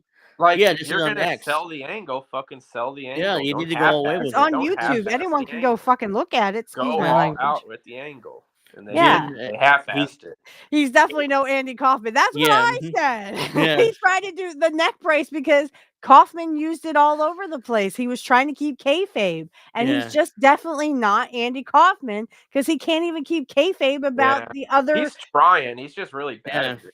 In WWF, you didn't talk about the other company. He is trying. Yeah, he is trying. I believe that. I do think if Tony Khan had a second shot at it, he would take the stretcher. Yeah, the only ones who could really get away with talking about the other company were like Hogan, or Vince. I remember Vince said one time to DX, he's like, "I'd rather join WCW than join DX." So I mean, again, there were certain people who could talk about the other business, but not like Tony Khan or like people lower on the card. And to put down WWE right on NFL Network. First of all, NFL Network is like WWE, but I mean, don't do that shit. Yeah, they weren't. Like I said, the stuff that was said back in the 90s, it was all pretty playful and was all pretty much within storyline. Like this was like this was like libel, like bro. Oh yeah, that's why I said Weinstein, like why Tony could be facing a lawsuit from like WWE. that. Could That's not fucking keeping kayfabe. Someone throw him a shovel so he can't keep digging himself in a bigger hole. That was just a whistle fucking while low you blow work for no reason. WWE Botched Parody, who is kind of famous on Twitter for being an AEW fan. Congratulations on your one and only viral treat. Thank you. That's why I said thank you. Here he is responding to it. So obviously he's responding to me. So yeah. So thank you. Obviously, it elicited an emotion out of him. He's like, this guy says he was helped out, and like he popped up and casually strolled out, and blah blah blah. It's the same thing, they're arguing that it wasn't on TV, so it doesn't matter. And like I said, they're going to look for any reason to defend anything AEW does. Are we supposed to think he was paralyzed? For people that will not admit any flaws. All right, moron. I mean, he was spike pile driver on top of his head. Yes, he was probably paralyzed. That's why you would assume, because when you get spike pile driver, your neck. He's not a wrestler. That's why he's he had the neck brace, little owner. Yeah, that's why I said yes. You at least have to attempt to sell it. Otherwise, again, I understand. No, he was no Andy Kaufman, but you have to try to sell that. Now that you're the boy, do an angle like this, you got to go right. And remember, Vince actually looked the part of a wrestler when he went into that steel cage with Stone Cold Steve Austin. Tony Khan does not look like a wrestler. So if any of his wrestlers try to do moves on him, it could really hurt him. They should look devastating as fuck. Yeah. Because Tony Khan's not a wrestler. Technically, Vince wasn't either, but but at least he looked like the part. Yeah.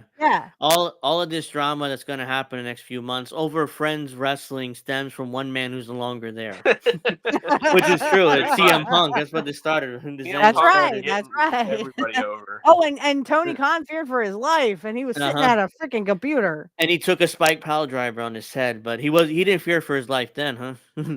Yeah, he sold their finish. He should lean into that. He should come out and say that he feared. They should lean into all that criticism and stuff. Yeah, they should. Tony Khan should come out and say that he fears for his life, and the Young Bucks aren't allowed in the fucking aren't allowed in the arena. There you go. You can have a linear thread of a story within a TV show about Tony Khan fearing for his life and keeping the elite out of the building and. They come in and fuck the match up at the end and run out. You can do shit with this because all the marks cosplaying as wrestlers in AEW. Tony doesn't understand wrestling psychology, let alone the business works. Yeah, see, right. So you do have some logical responses in here.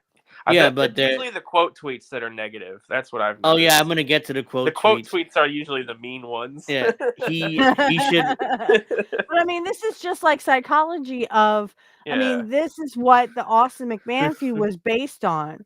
So it was the evil billionaire Mr. McMahon against the employee who was, middle class maybe, but he wanted to be more, and he was more, and I mean, if Tony Khan wants to go down this rabbit hole of, I'm going to do the Austin McMahon feud, okay, but it's already been done, and it had better stars in it. I don't think the psychology matches up with that because who's Austin and who's McMahon in this situation? I don't know what Tony Khan is McMahon. Who's Austin though? But Austin is not the That's Young what Bucks. they need. The Young Bucks are supposed to be the heels.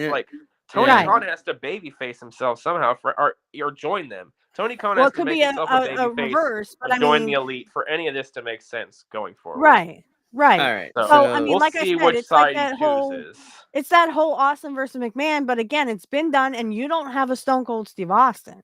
No, they don't. Well, I want to see if Tony Khan joins the elite and becomes a heel. Who's going to be the team babyface? Is it?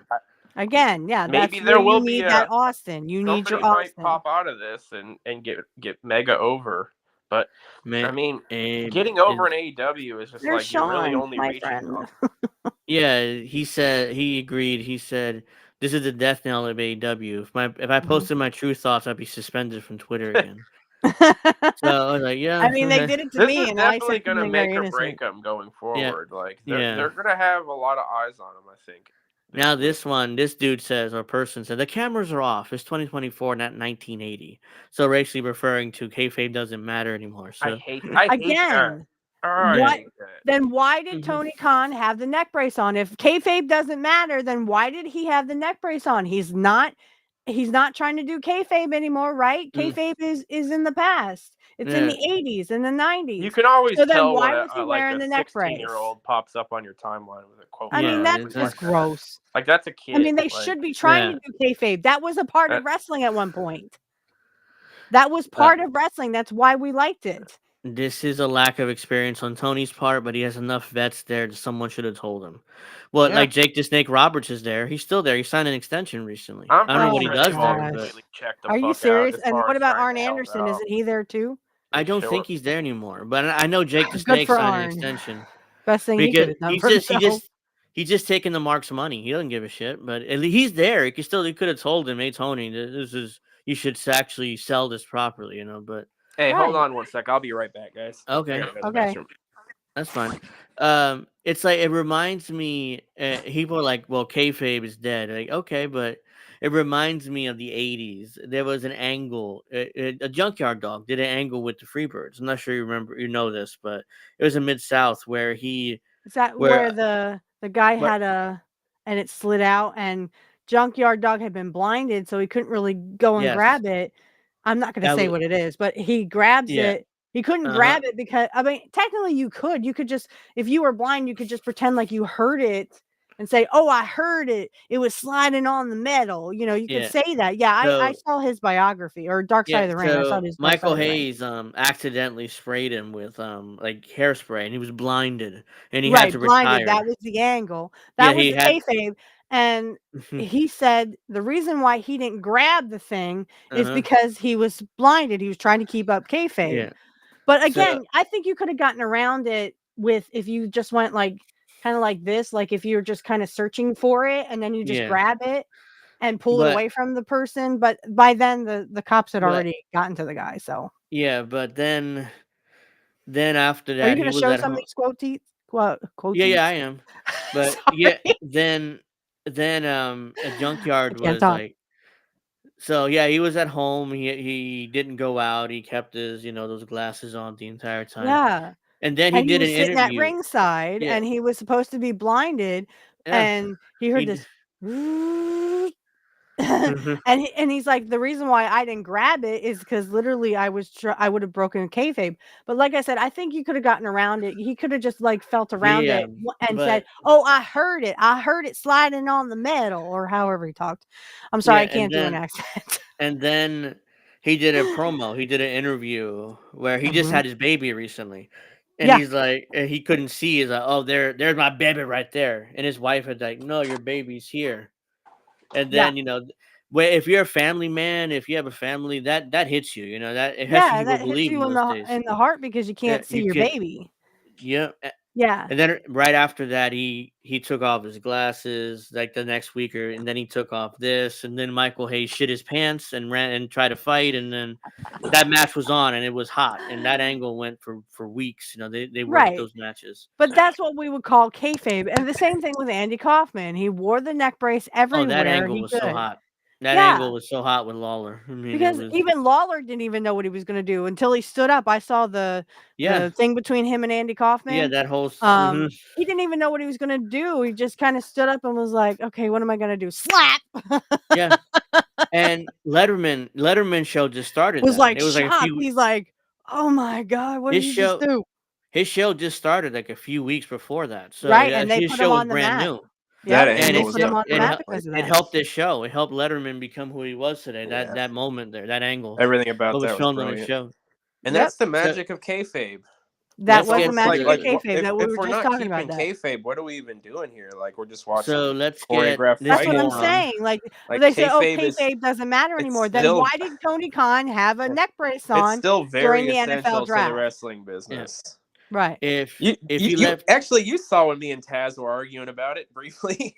Yeah. He deleted the tweet, but I was like, "Come on, Taz! Like, you got mad at somebody. Come on, Taz. We were on his side. Shit on kayfabe, and I was like, "Come on, Taz! Like, you know better than this." Yeah. It's like and we were on his side.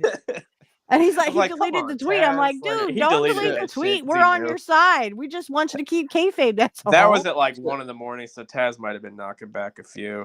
Yeah, but this moron especially is like, if he left on a stretcher, everyone gets spiked with a pile driver and never gets stretchered out. So why does it make sense now? Here we go. Because And I Tony said Khan's Because not a again, it wrestler. would have been kayfabe. Tony Khan Again, isn't a why did worker. Tony Khan Yes, wear Tony the neck Khan's brace not on a wrestler. NFL TV? It all Yeah. comes back to that neck brace. You So get if the you're trying to point, you keep know, up there's a lot more than kayfabe, that, but he should have been stretchered out. Yes, where you is go ahead and be stretchered out. here He we go. wore the neck brace to get the attention from the guys at the ESPN Right. and NFL Network. Like, But oh, that's Tony, what called happened to your neck? kayfabe. And they That's mentioned it a exactly lot. what They Andy actually Kaufman mentioned did. the Young Bucks by name. They mentioned the Move by name. Like, Yeah. it was mentioned multiple times this weekend. On the So Yeah, it they NFL didn't do a worked. stretcher job. No, because that would, that would Marvin be the Movie kayfabe too. Monster. Like he didn't do the stretcher job. He thought they did because it's obvious he didn't Yeah, do a of stretcher course. Like, job. really? Yeah. He was like, what? Yeah, he just assumed they did. Yeah, Yeah. it's like no, Yeah, they they didn't. I should told have. them. That would have been better with kayfabe. And I think even Jim Cornette would be like, dude, kudos. You kept up kayfabe. You did the stretcher. You did the, Andy Yeah, Kaufman neck he would brace. have. Yeah. I mean, you would have No, gotten a I standing guarantee ovation you from Jim Cornette. when Brian and Jim talk about this, I guarantee you they're going to bring up why didn't they do the stretcher spot? Yeah, Mhm. why didn't Your they do tweet, this? I mean, Because yeah, that I would mean, have like, kept up kayfabe. Because Jim was there when they carted out Andy Kaufman. He took pictures yeah. of it. I'm Yep. sure there's going to be people on shows that bring up my tweet because if you see it, it's like 39 bookmarks. So people bookmark this tweet for a reason. So I wouldn't be surprised if you hear my name around there, on these shows in the next few We love weeks. you, Angel. Just remember us poor people when you make it big time. Okay? I'm glad you made that point though, because it needed to be made. Yeah, it did. Yeah, because that would have given I him didn't more know credit. That. I was like, because I assumed to it the too. neck brace. You know what I mean? Yeah, I When you assumed that. posted that, That's I what was we like, want what the Tony fuck? to do. That we want you to do the kayfabe. We want you to do that, Tony. That's something They you should can't have do done. anything right. We want to Let's suspend see. our You're a disbelief. billionaire. You can afford an ambulance. Do you remember this, Greg? Where they were talking about where Jerry the King Lawler was saying, I'm over here waving to the fans, and someone, I think it was Jimmy Hart or one of the referees comes over and says, Andy Kaufman wants an ambulance. We can't afford we can't an afford ambulance. it. Oh, he'll pay for it himself. Okay, get him an ambulance. Yeah. Get him his fucking ambulance. he was still talking to the crowd, but while under he his was voice. waving. Always working, Jerry the King. Always working. That's right. So they could have done something like that, but again, they got a fucking ambulance for Shaq. Yeah, Shaq was working. Shaq Better got an work. Kayfabe. Tony, we want you to do good, so this is how you do good. But you can't. Like I said, I think if he could afterwards. do it over again, he would have got this. I hope he would. This guy tagged. Tony's smart enough to That's know what you're that supposed he to do. missed. He missed. That's what he we want you to he do. missed that opportunity. This guy tagged Jim Cornette in the tweet on my tweet. So goody! Wowie! I do he think tagged this, Jim this Cornette, has the potential to get brought up because it's like such a good point. Like, come on, man, put him on the gurney, wheel him out. Wheel him out. That's right. You can tell who grew up watching real wrestling and who's been watching it only for like the last 5 years. Just by people's opinions on this topic, you can tell who's been watching for like 5 years and who's been watching for 30 years. Well, and no offense, I wasn't even born yet for the whole Andy Kaufman thing, but I know about it. Yeah. I know about Andy Kaufman because we know our wrestling history. Well, yeah, I know wrestling history, but I also watched his. We know how important all that was to the story. On Comedy Central, they had his, his specials about Andy Kaufman, and I would watch them because I loved Comedy Central at the time. Yeah, and I mean, you could sit there and watch all. It was such a great channel. Now it used to be. Shit. Now it's just a production. Consistently, at least AEW's full medical treatment carries over to the boss. Consistency, at least when what if they're having trouble finding a gurney that identified as a gurney? That's actually a pretty funny point. Yeah, I mean, because they don't Punk, use gurneys anymore, do they? Whereas in our day, welcome back cookies. Yeah, they were using gurneys every other day. What if they're having trouble finding a gurney that is identified as a gurney? Bad Cookies. I see what you did there. Good one, Bad Cookies. By the way, I owe you one. Damn, even he was injured. I know it's not real. He still looks goofy, dorky, man-child. Yes, he does. I mean, if you see, he does. Get carried out and be the kayfabe thing. I just had a thought.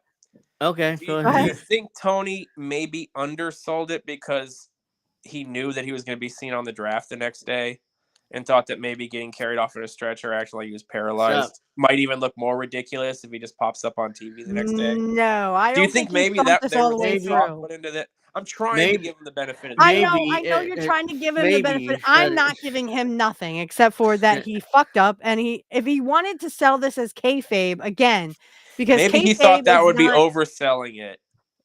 Because I don't know, but it would have been he would have gotten a praise from Jim Cornette. Jim Cornette would have praised him and be like, "Yes, this is the Andy Kaufman angle that you wanted to do.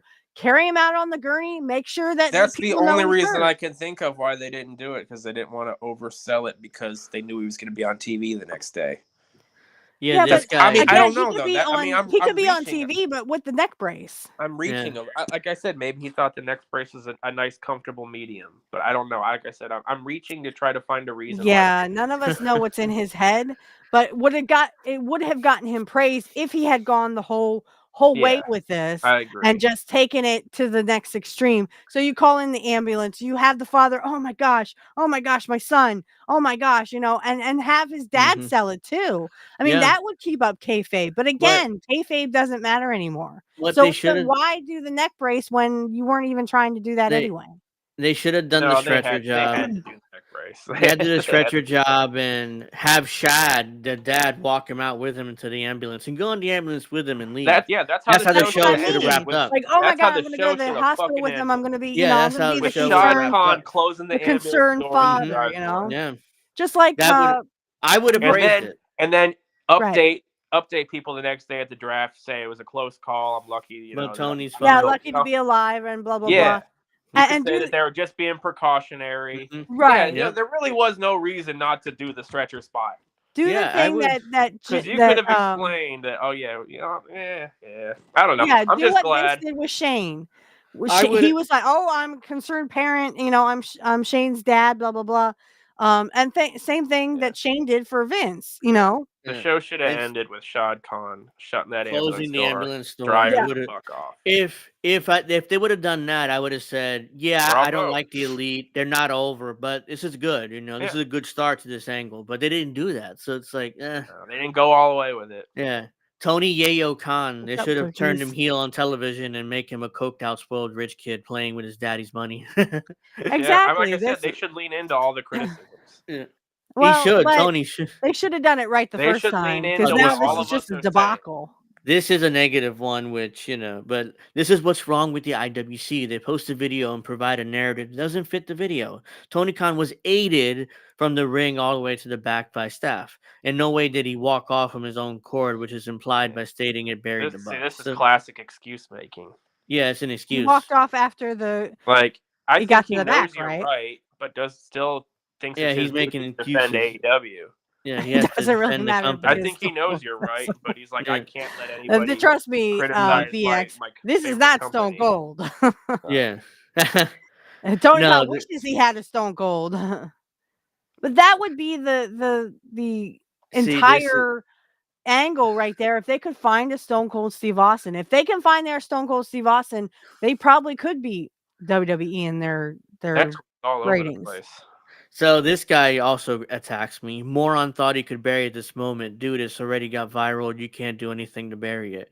It's not some old scoundrel podcasters. It's the mainstream media. So if you will shut the fuck up, people want to enjoy this moment. So he called me a moron, whatever. Enjoy the moment of Tony Khan get his ass handed to him and then that's such a spazzy 14-year-old tweet. Yeah, who is this guy? I mean, like literally, I hope that's not an adult because that's a It sounds like a teenager wrote it. Yeah, and look at the grammar too. It's pretty awful. So it's like, I'm assuming this is a teenager, and he's like, it already went viral. Okay, this is obviously someone who never saw wrestling in our day and never looked back to see what wrestling was supposed to look like. Tony Khan did a half-ass kayfabe when he should have done the whole kayfabe. If you're gonna do kayfabe, okay, fine, do it, but do it the whole fucking way. You can't do it half-ass. This is another one. Baby steps. We got to take baby steps with baby Tony. Okay, this is another one. He's trying. Bless his heart, he's trying. This dude says, "LOL, we have to stop trying to be like Jim Cornette. The angle's fine." So he should. What does that even mean? Is he assuming that Jim Cornette would say that? Yes, that's what he's assuming. I would take that as a fucking compliment. Yeah, it's like he's assuming Cornette would say that, which he And will like I probably said, when he comes out with his Cornette would thoughts. say, if you're gonna do it, do it. Don't just do it halfway. Like I said, I feel like this just classic excuse making by these bad faith tweets. And like, they all hate know Jim you're Cornette. Right.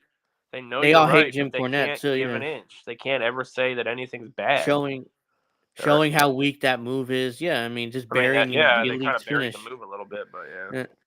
LOL, relax. It's just a Meltzer driver. And foremost, come on, we all know he'll be fine. And it's just an on-screen TV bit. See, if he was stretchered out, people will start talking about. That's why Tony Khan did it half-assed. Now this generation has such a warped view of what this and people is. They're not supposed to be fine. That's what Andy Kaufman was trying to prove.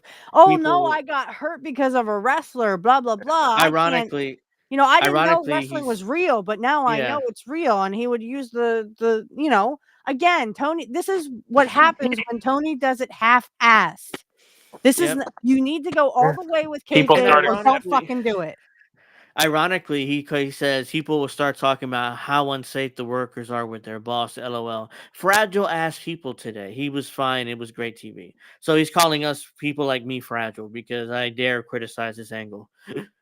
Which, I don't know if fragile is the right word to use. I criticize it because it's half kayfabe and half not. Because he shows up on NFL TV with a fucking neck brace. Dave says this week, I wanted to give Tony Khan credit because he's wearing the neck brace. Then I see this. This should have been a stretcher job. Any interest I may have is now gone. You either go all the way or fucking forget it. There was that guy's been watching wrestling for a while. He gets it. Yeah, it was. There were a lot more sensible tweets than I thought because it came across as a lot more people were talking. I think a lot of people were genuinely shocked that it wasn't. Like when you pointed that out to me and I saw in the video, I was like, "Wait, what? They didn't? Wow, come on, man." I was pretty disappointed in Tony when I saw this tweet. This dude who's looks like kind of a wrestling he is looks fun. like yeah, he's already off to a bad start with me. Yeah, he's walking off. He's walking off with help. My God, he probably liked the best friend segment to open the show. I wouldn't be surprised. No wrestler needs to be stretchered out from this move. Tony's laying there. He needed so much help for a while. This is good. It's plenty, so it's good enough for him. But it's a spike pile driver on top of his fucking head. He needed to be on a stretcher. Like he's thinking like. But he's thinking like guys pop up from it all the time, so it's not a big deal. But Tony Khan is like, that's what they've trained their audience to think. Though, yeah, that's what they trained. I was just gonna say that's what they've been doing for so long. That's why they have multiple finishers. They have to do it multiple times. They all bury their own and finishes. they kick out everything. So this audience has been trained. Back in our day, Greg, you can attest to this. Angel, you can attest to this. That it was one finisher, and once they did that finisher, guess what? When Stone Cold hit his finisher, it was over. I don't remember ever seeing anybody kick out of the stunner. I know several people kicked out of the perfect plex, but that's only if Kurt allowed you to, and I can count on one hand how many people kicked out of that perfect plex. Yeah, there was not a lot of kicking, like hardly ever. Yeah, you hardly ever kick out of those finishers. Everybody these days bury their finish, especially in AEW, but even some in WWE do it. Cody buried his finisher, having to do that shit 3 times. Three times to Roman Reigns. I was like, dude, come now on. He's established he needs 3 times in order to be the top guy. He's trained his audience to think that one isn't good enough. Sense. Bury your own finish. Or that's why they have multiple. Doesn't Cody have multiple finishers? CM Punk loyal stance. He's got a couple moves that lead up to his finish, but no, it's pretty much that crossroads he's been using. AEW, I'm blocked by AEW, by the way. So yeah, you see, I'm blocked by this account. So somebody blocked me who runs his main account. So, but it says AEW. Consider it a badge of honor. Yeah, AEW is literally insulting wrestling fans' intelligence with this. Makes Okada and the Young Bucks and Jack Perry look threatening as a box of kittens. Yeah, pretty much. Yeah, pretty much. Yeah. Agreed. Yeah. So there's a lot of this. All right. So this is a negative one. Non-wrestlers only gets helped out of the ring while looking barely conscious after recording had stopped. Look at the anger over it. Apparently nobody goes to shows or watches him on TV, but he must sell it just in case it gets filmed and shared on social media. Fuck's sake. Yes, he must sell it.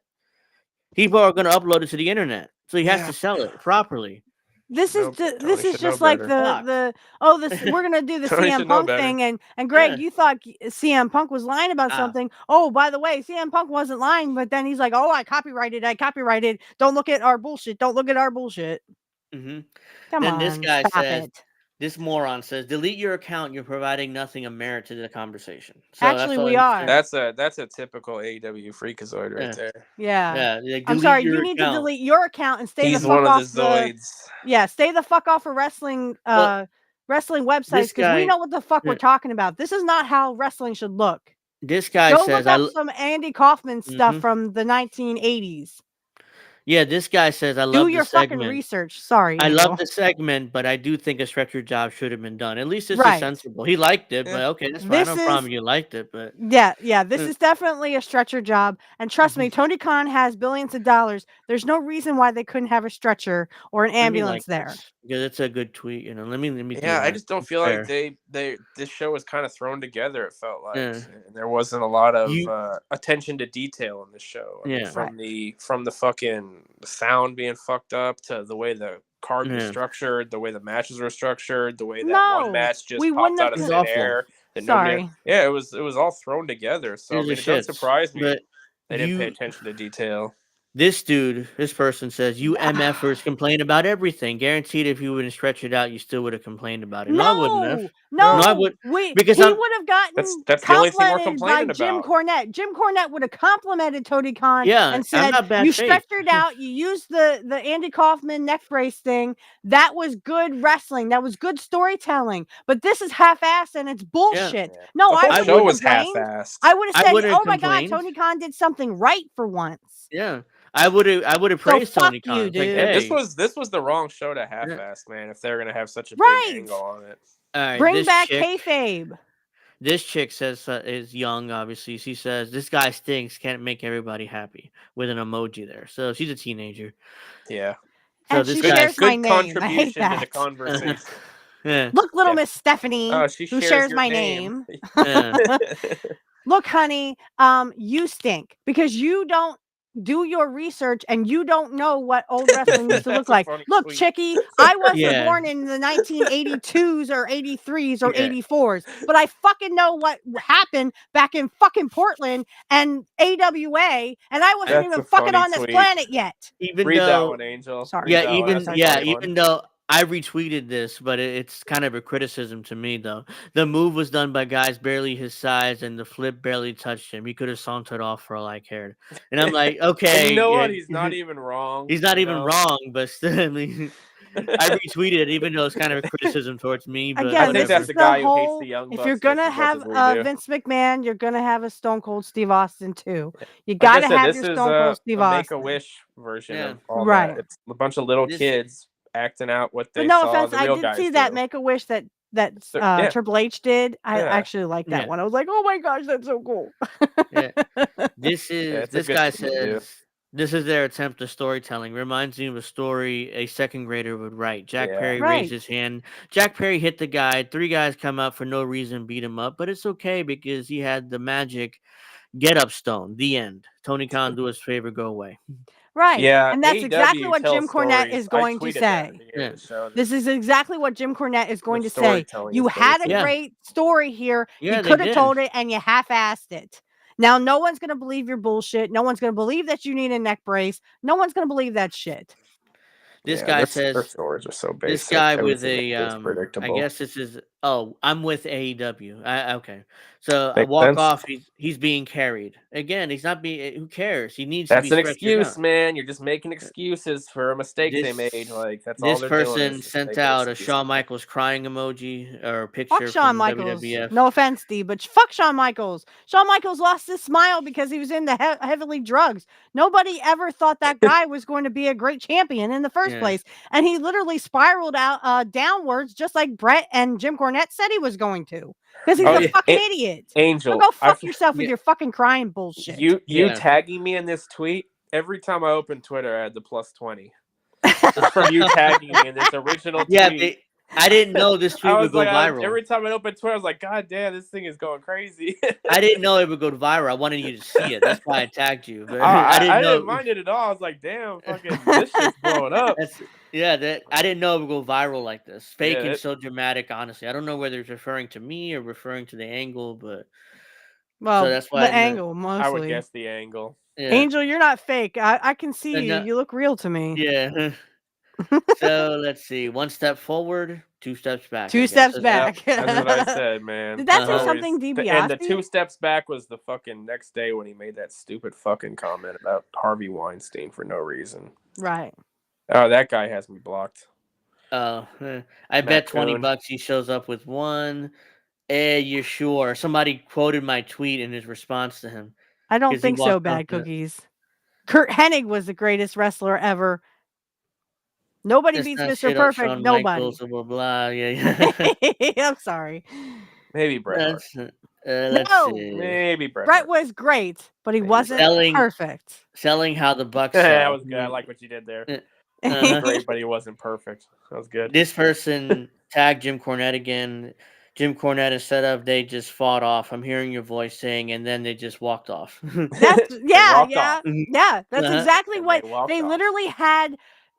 Jim Cornette compliment coming, and they literally just went and just watched it die podcast right in front of him, because I could see Jim Cornette going, it was great storytelling, I loved it. You know, they stretched him out just like they did with Andy Kaufman and the whole neck brace thing. Great. It was great. It was just like the Andy Kaufman thing. Again, why do I have to repeat myself? I look forward to hearing his opinion on all this.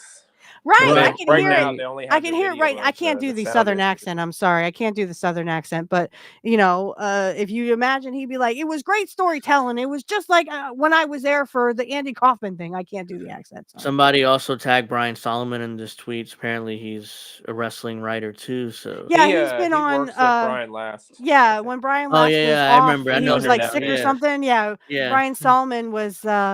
On his on the experience and drive through a couple times. Yeah, that's all the tweets and all the quote tweets. But thank the goddess, I'm sick of these fucking little kids who act like. Hey, your guys had a chance to make something happen, and they blew themselves on TV. Okay, that's all they did. What was the thing about Vince McMahon you wanted to talk about? I was like, what? Vince McMahon? Oh, what did he do now? Is that the whole thing where they think he's going to buy his own wrestling? It was the update to the. It was the update to the Jenel Grant lawsuit. Okay. Oh, did you hear Nick Khan sold a bunch of stock too? Yeah, Nick Khan is selling or putting up his stocks to sell. I can't imagine at Vince's age he's going to try to start a new wrestling company. That's what I said. I just think he's too old. Maybe if he was like in his 60s, I'd believe it, but he's just too fucking old to That's what I said. And who would he be his staff? I think is what Brian Last and Jim Cornette were also talking about. And which wrestlers would you get? Who wrestle? Yeah, who would wrestle? Everybody's and he's under like, well, contract. maybe he could get an NFL team. And I'm like, why would he buy? Yeah, because XFL happened. You know, the XFL. I don't think any NFL owners are looking. The XFL really worked out for Vince. Yeah. Yeah. So real quick, this is an update to Vince. Jenel Grant and blah, blah, blah. Okay, no, this is not. Basically, Vince is arguing that she's lying and stuff, and of course he's always going to say his I think Vince is just going to end up settling with this girl.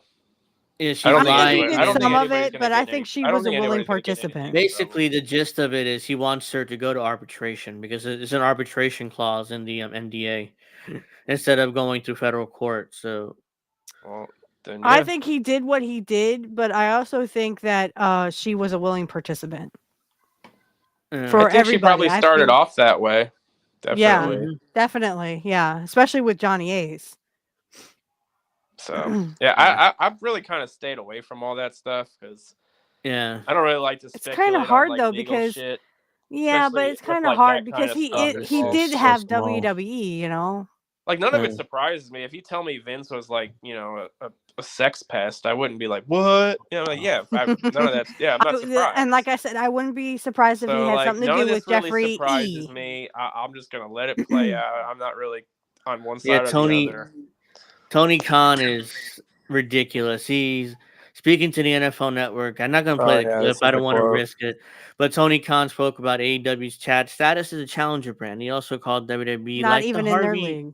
Like the Harvey Weinstein of wrestling. AEW been doing this for 5 years. We're the most successful sports startup since the AFL. No, you're not. The AFL.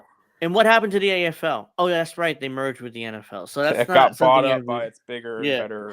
Oh my God. So talk about delusional. There's not been a challenger brand that's gained as much market share as AEW has in many, many years. What market share? What market share is he talking about? You have 600,000 audience. That's all you have. 600,000. Your ratings are in the fucking toilet, and you literally cannot get asses in seats. Yeah. WWE can not say the same. They are putting like asses in seats. We are like the Pepsi of pro wrestling. We're like the Pepsi. You're like the Pepsi of in maybe like before Pepsi was a thing. He's the Shasta of pro wrestling. He had a chance to do an angle correctly, and he couldn't even fucking do that. And now he's burying. It's called being delusional, boys. He's burying. That's the epitome of AEW, man. They what, can't being get delusional? Right. They just can't. No, they just can't do anything right. And he's burying his world champion. He's burying his new world champion that is crowned because he's now going to be an afterthought. I don't know. He's going to work. I don't buy all this Tony Khan is racist stuff, but he sure does give them a lot of ammo. I never even heard that. Oh no, we're coming at him from a right angle, which is the angle that we should be talking about. Yeah. You need to do this shit right, and then your ratings will go skyrocketing. Yes, do shit right, and then you can say, "Oh, we're just like WCW when they were taking on WWF." No, you're not, honey. Your ratings are literally in the toilet. You can't put asses in seats. You're like WCW when they were just about to go out of fucking business. I bet they do get a ratings increase this week, but then again, it was like how much lower can you go? Yeah, but I do think they get a significant. They have to get an increase. They'll be back. They need to, or Papa Khan, you need to pull the plug. They'll be back in the mid sevens, I think, next week. And if they do good again, maybe they get back to 8. They have to get an increase, and this angle has to be. I think they'll be back in the mid sevens. Yeah, because if they don't, then this angle AEW is pretty much dead. No, if they get less than what they got, it's. I don't know how. They're ice cold like WWF 95. There's nothing they could do. Right. Just like I said, WCW when it was just about to go out of business. There's ice cold at WCW in 2000 or in WWF in 95. But at least Vince eventually, turned it around, but it took years. They were ice cold for like a year or two. They needed that. And Vince, that's stone cold. WWE did turn it around, but WCW also kind of shot themselves in the foot a lot. It almost Vince Russo comes to mind. WWF was doing some good shit at that time, but WCW Stone Cold wasn't and Vince helping McMahon. Themselves. Because Eric Bischoff admits that on 83 Weeks. He says, we needed our Stone Cold and we just didn't get one. Yeah. And you know what started the downward spiral was Starrcade 97. Once they fucked up that finish, the WCW was going to... That's what happened. Well, that and the fact that they broke the NWO up, wanted to turn half of them babyface, the other one were heels. What the fuck was that? Don't break them up, and then you got them back together, and the finger point of doom. It basically turned into the TV show Lost. Like it started off really good, and then they had no fucking clue where to take it, and it was just kind of flying by the seat of their pants until it just finally crashed and burned. Yeah, no pun intended. And then the Vince Russo brought back the NWO again, NWO 2000. Remember that one? I mean, the Millionaires Club. Yeah, and he had the Millionaires Club, but he also had Jeff Jarrett and the Skull guys, the Harris Brothers. He also had the Harris Brothers in the NWO, and I'm like, Jeff Jarrett would never go into the NWO. What are you people doing? It was Jeff Jarrett. It was Jeff Jarrett, Bret Hart, Kevin Nash, and somebody else. Just barely. Bret Hart. There was no chemistry. Barely. When the NWO first got together, you believed that those guys would hang out and shit. Like, oh, these guys are friends. These guys, you know what I mean? When it started to get with like all that, it's like these guys are just they broke it up into the NWO Wolfpack and Hollywood, and I'm like for what the fuck? Why are you splitting it? You gotta it? believe that they would actually be together. You know what I mean? Somebody believed by the time the NWO 2000 came out. But I also think that because Brett says something in his book that Nash kind of wanted the power out of Hogan's hands. So he was kind of looking for Brett to kind of take the power over from Hogan, which, I mean, I thought Nash did that anyway when he started the Wolfpack. But I mean, the thing is, don't split it up. Just, whatever these guys are having issues with, let them fight it out, on a street fight or something off the show. Hogan's on the show, you have to be professional. It was impossible to take power away from Hogan. Exactly. Exactly. I don't know what Brett was talking about. That's just kind of what he said. Yeah. Hogan can say, doesn't work for me, bro. Hogan wasn't doing anything he didn't want to do. Yeah. That's right. He wasn't putting anybody over. Again, I read another article He tried to put Billy Kidman over. Someone who's mid-card and fucking did it out of spite. Yeah, he did it in the shittiest way possible. Yeah, it wasn't even because Billy Kidman was, middle card at best. He knew that was like, it wasn't gonna matter. He's like, but even Kurt says during the whole, you remember the West Texas Rednecks? I mean, even Kurt says in an interview, he's like, I don't know, I don't want to say anything, but a guy with blonde hair said, I can't follow that, brother. So who do you think broke up the West Texas Rednecks when they were actually doing great? There were people starting to cheer them. They were supposed to be heels, but they turned into baby faces because everyone who liked country music saw them as a baby face. Yeah. Hogan killed him off, and he killed off a lot of acts. A second time. He axed the one in 89 when they were getting Kurt ready for, the run in 89, and he axed that, and then he axed the West Texas Rednecks. I mean, talk about jealous. Which I don't get the 89 part, because Kurt would have made Hogan like $1 million. He did. If you watch those matches. Yeah, and it's like, why would he kill that off? It's like Hogan was probably intimidated by jealous. Kurt. Like, he knew he couldn't. If they actually got in the ring together, he would completely outshine Hogan. Right, because he was second generation. He knew how to wrestle. Hogan sort of knew how to wrestle, but I mean, they were both. Hogan was good at beating big fat guys. Yeah, I mean, Hogan, he had AWA wrestling, but he didn't go into like Vern Gagne's school, and Hogan didn't have a famous father who was a wrestler. Kurt had all that stuff, and Kurt knew the business. So yes, of course, Hogan was like, oh shit, if he upstages me, guess what? I'll go down the card. Yeah. I'll go back down the card. Always worried about that. Like, and Hogan he was jealous. Completely fucked over the Undertaker, lying about that shit. That's something he did it to the Undertaker too. Man, poor Undertaker. Undertaker's like, I would never hurt him. I never hurt any of the guys. Who hurt guys? Warrior. He totally put on a fucking act. Oh, get my kids on the phone. What's worse, if you saw that match, Hogan's head never got anywhere near that chair. Not even near the match. And then they immediately had a impromptu pay-per-view the next That was the point of the Tombstone pile driver. It was different than the real pile driver. And then they had to make up. It's like, no, it wasn't that. My head didn't. It wasn't that, squeezed me too tight. But his head's not even near any part of it. I mean, it's just he would go down to his knees. That was a Tombstone pile driver. He saw a guy coming for his spot. Right, the Undertaker. And then the Undertaker was pushed. He was turned babyface and pushed down the card. It was Carney. But that was because of Hogan. Hogan's an old school worker. Yeah, he was an old school worker. He's like, I don't know if he's an old school worker. No, I mean, not by wrestler, but worker, backstage politician. Yeah, backstage. Because he took the tombstone. Like, oh, you got me, brother. You got me, brother. Yeah. And then he's like, Undertaker being new would totally take all the blame. Yeah, he knew that it would ruin his career if he did that. Yeah, you got me, brother. Yeah. Right, and that's why I think he knew that if he. Yeah, fuck Hogan for screwing Kurt twice. And also Flair. Flair's the other one who axed Kurt having the belt in 92. Kurt was going to come back earlier than he did. And Flair said, I'm not going to give him a title shot. Well, fuck you, Flair. Fuck you. Yeah. You weren't even a good wrestler either. Hogan sold Flair forever. Was a good worker too, man. And Flair was an old school worker too. Because he knew that loser leave town match, Kurt totally upstaged Ric Flair. It's a good thing that the right loser left town. And I think that's kind of what held Kurt back at that time, being so much better than all the top stars. And the top guys, yeah. None of those and guys Vince was more for the bigger guys. Yeah. The guys who couldn't wrestle and hurt people like Warrior. And so yeah, I mean, Hogan was like, "Oh, well, he called my kids. Here's my insurance, and I'm gonna die." It's like bullshit.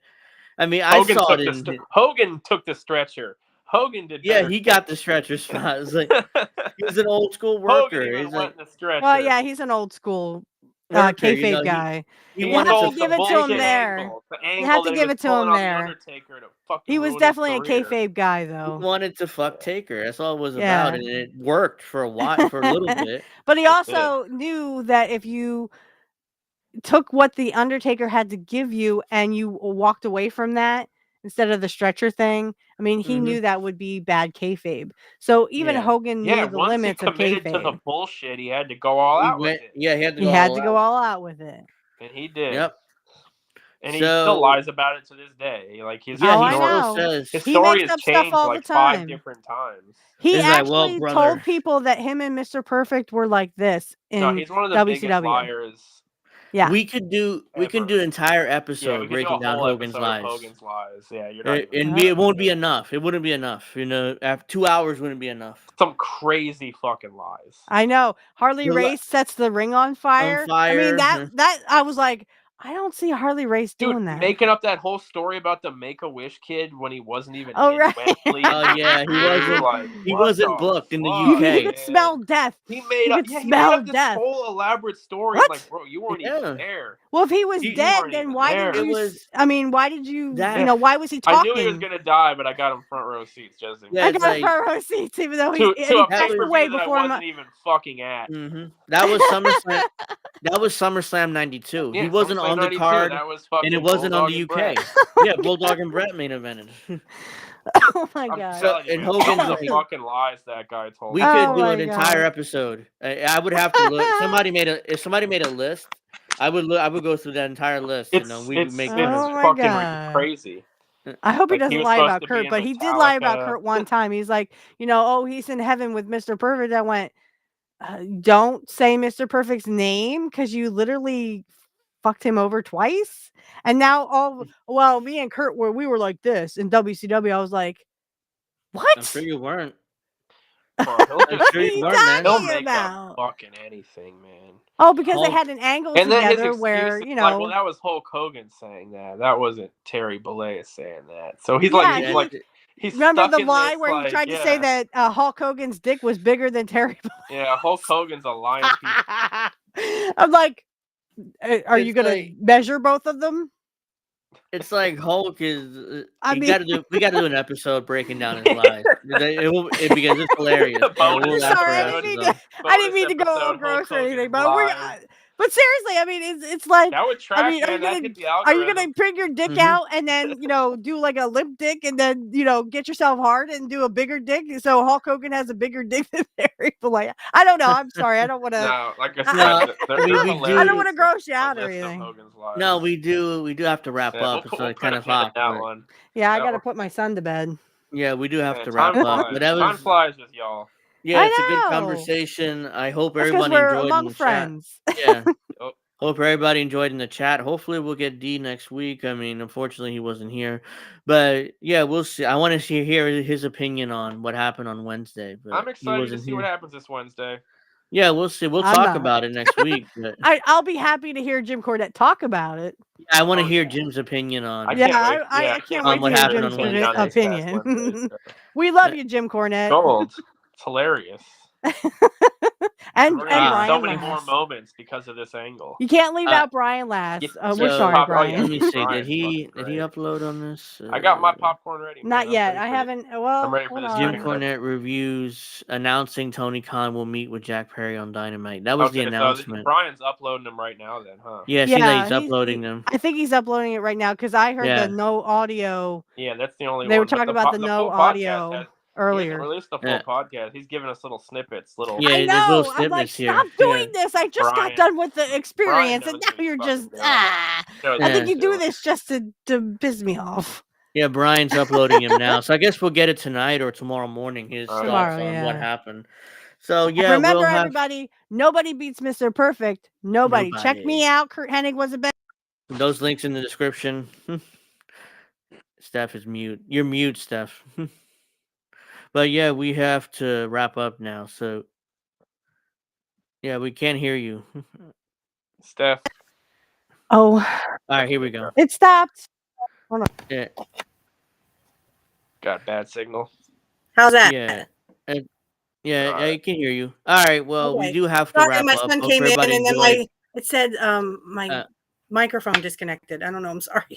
Oh, he probably accidentally moved it or something. All right. Well, I hope everybody enjoyed the episode. Please like, please subscribe, please share. Very important if you can. And I will see everybody next week for episode 12 of Pro Wrestling Talk. Bye, Bye-bye.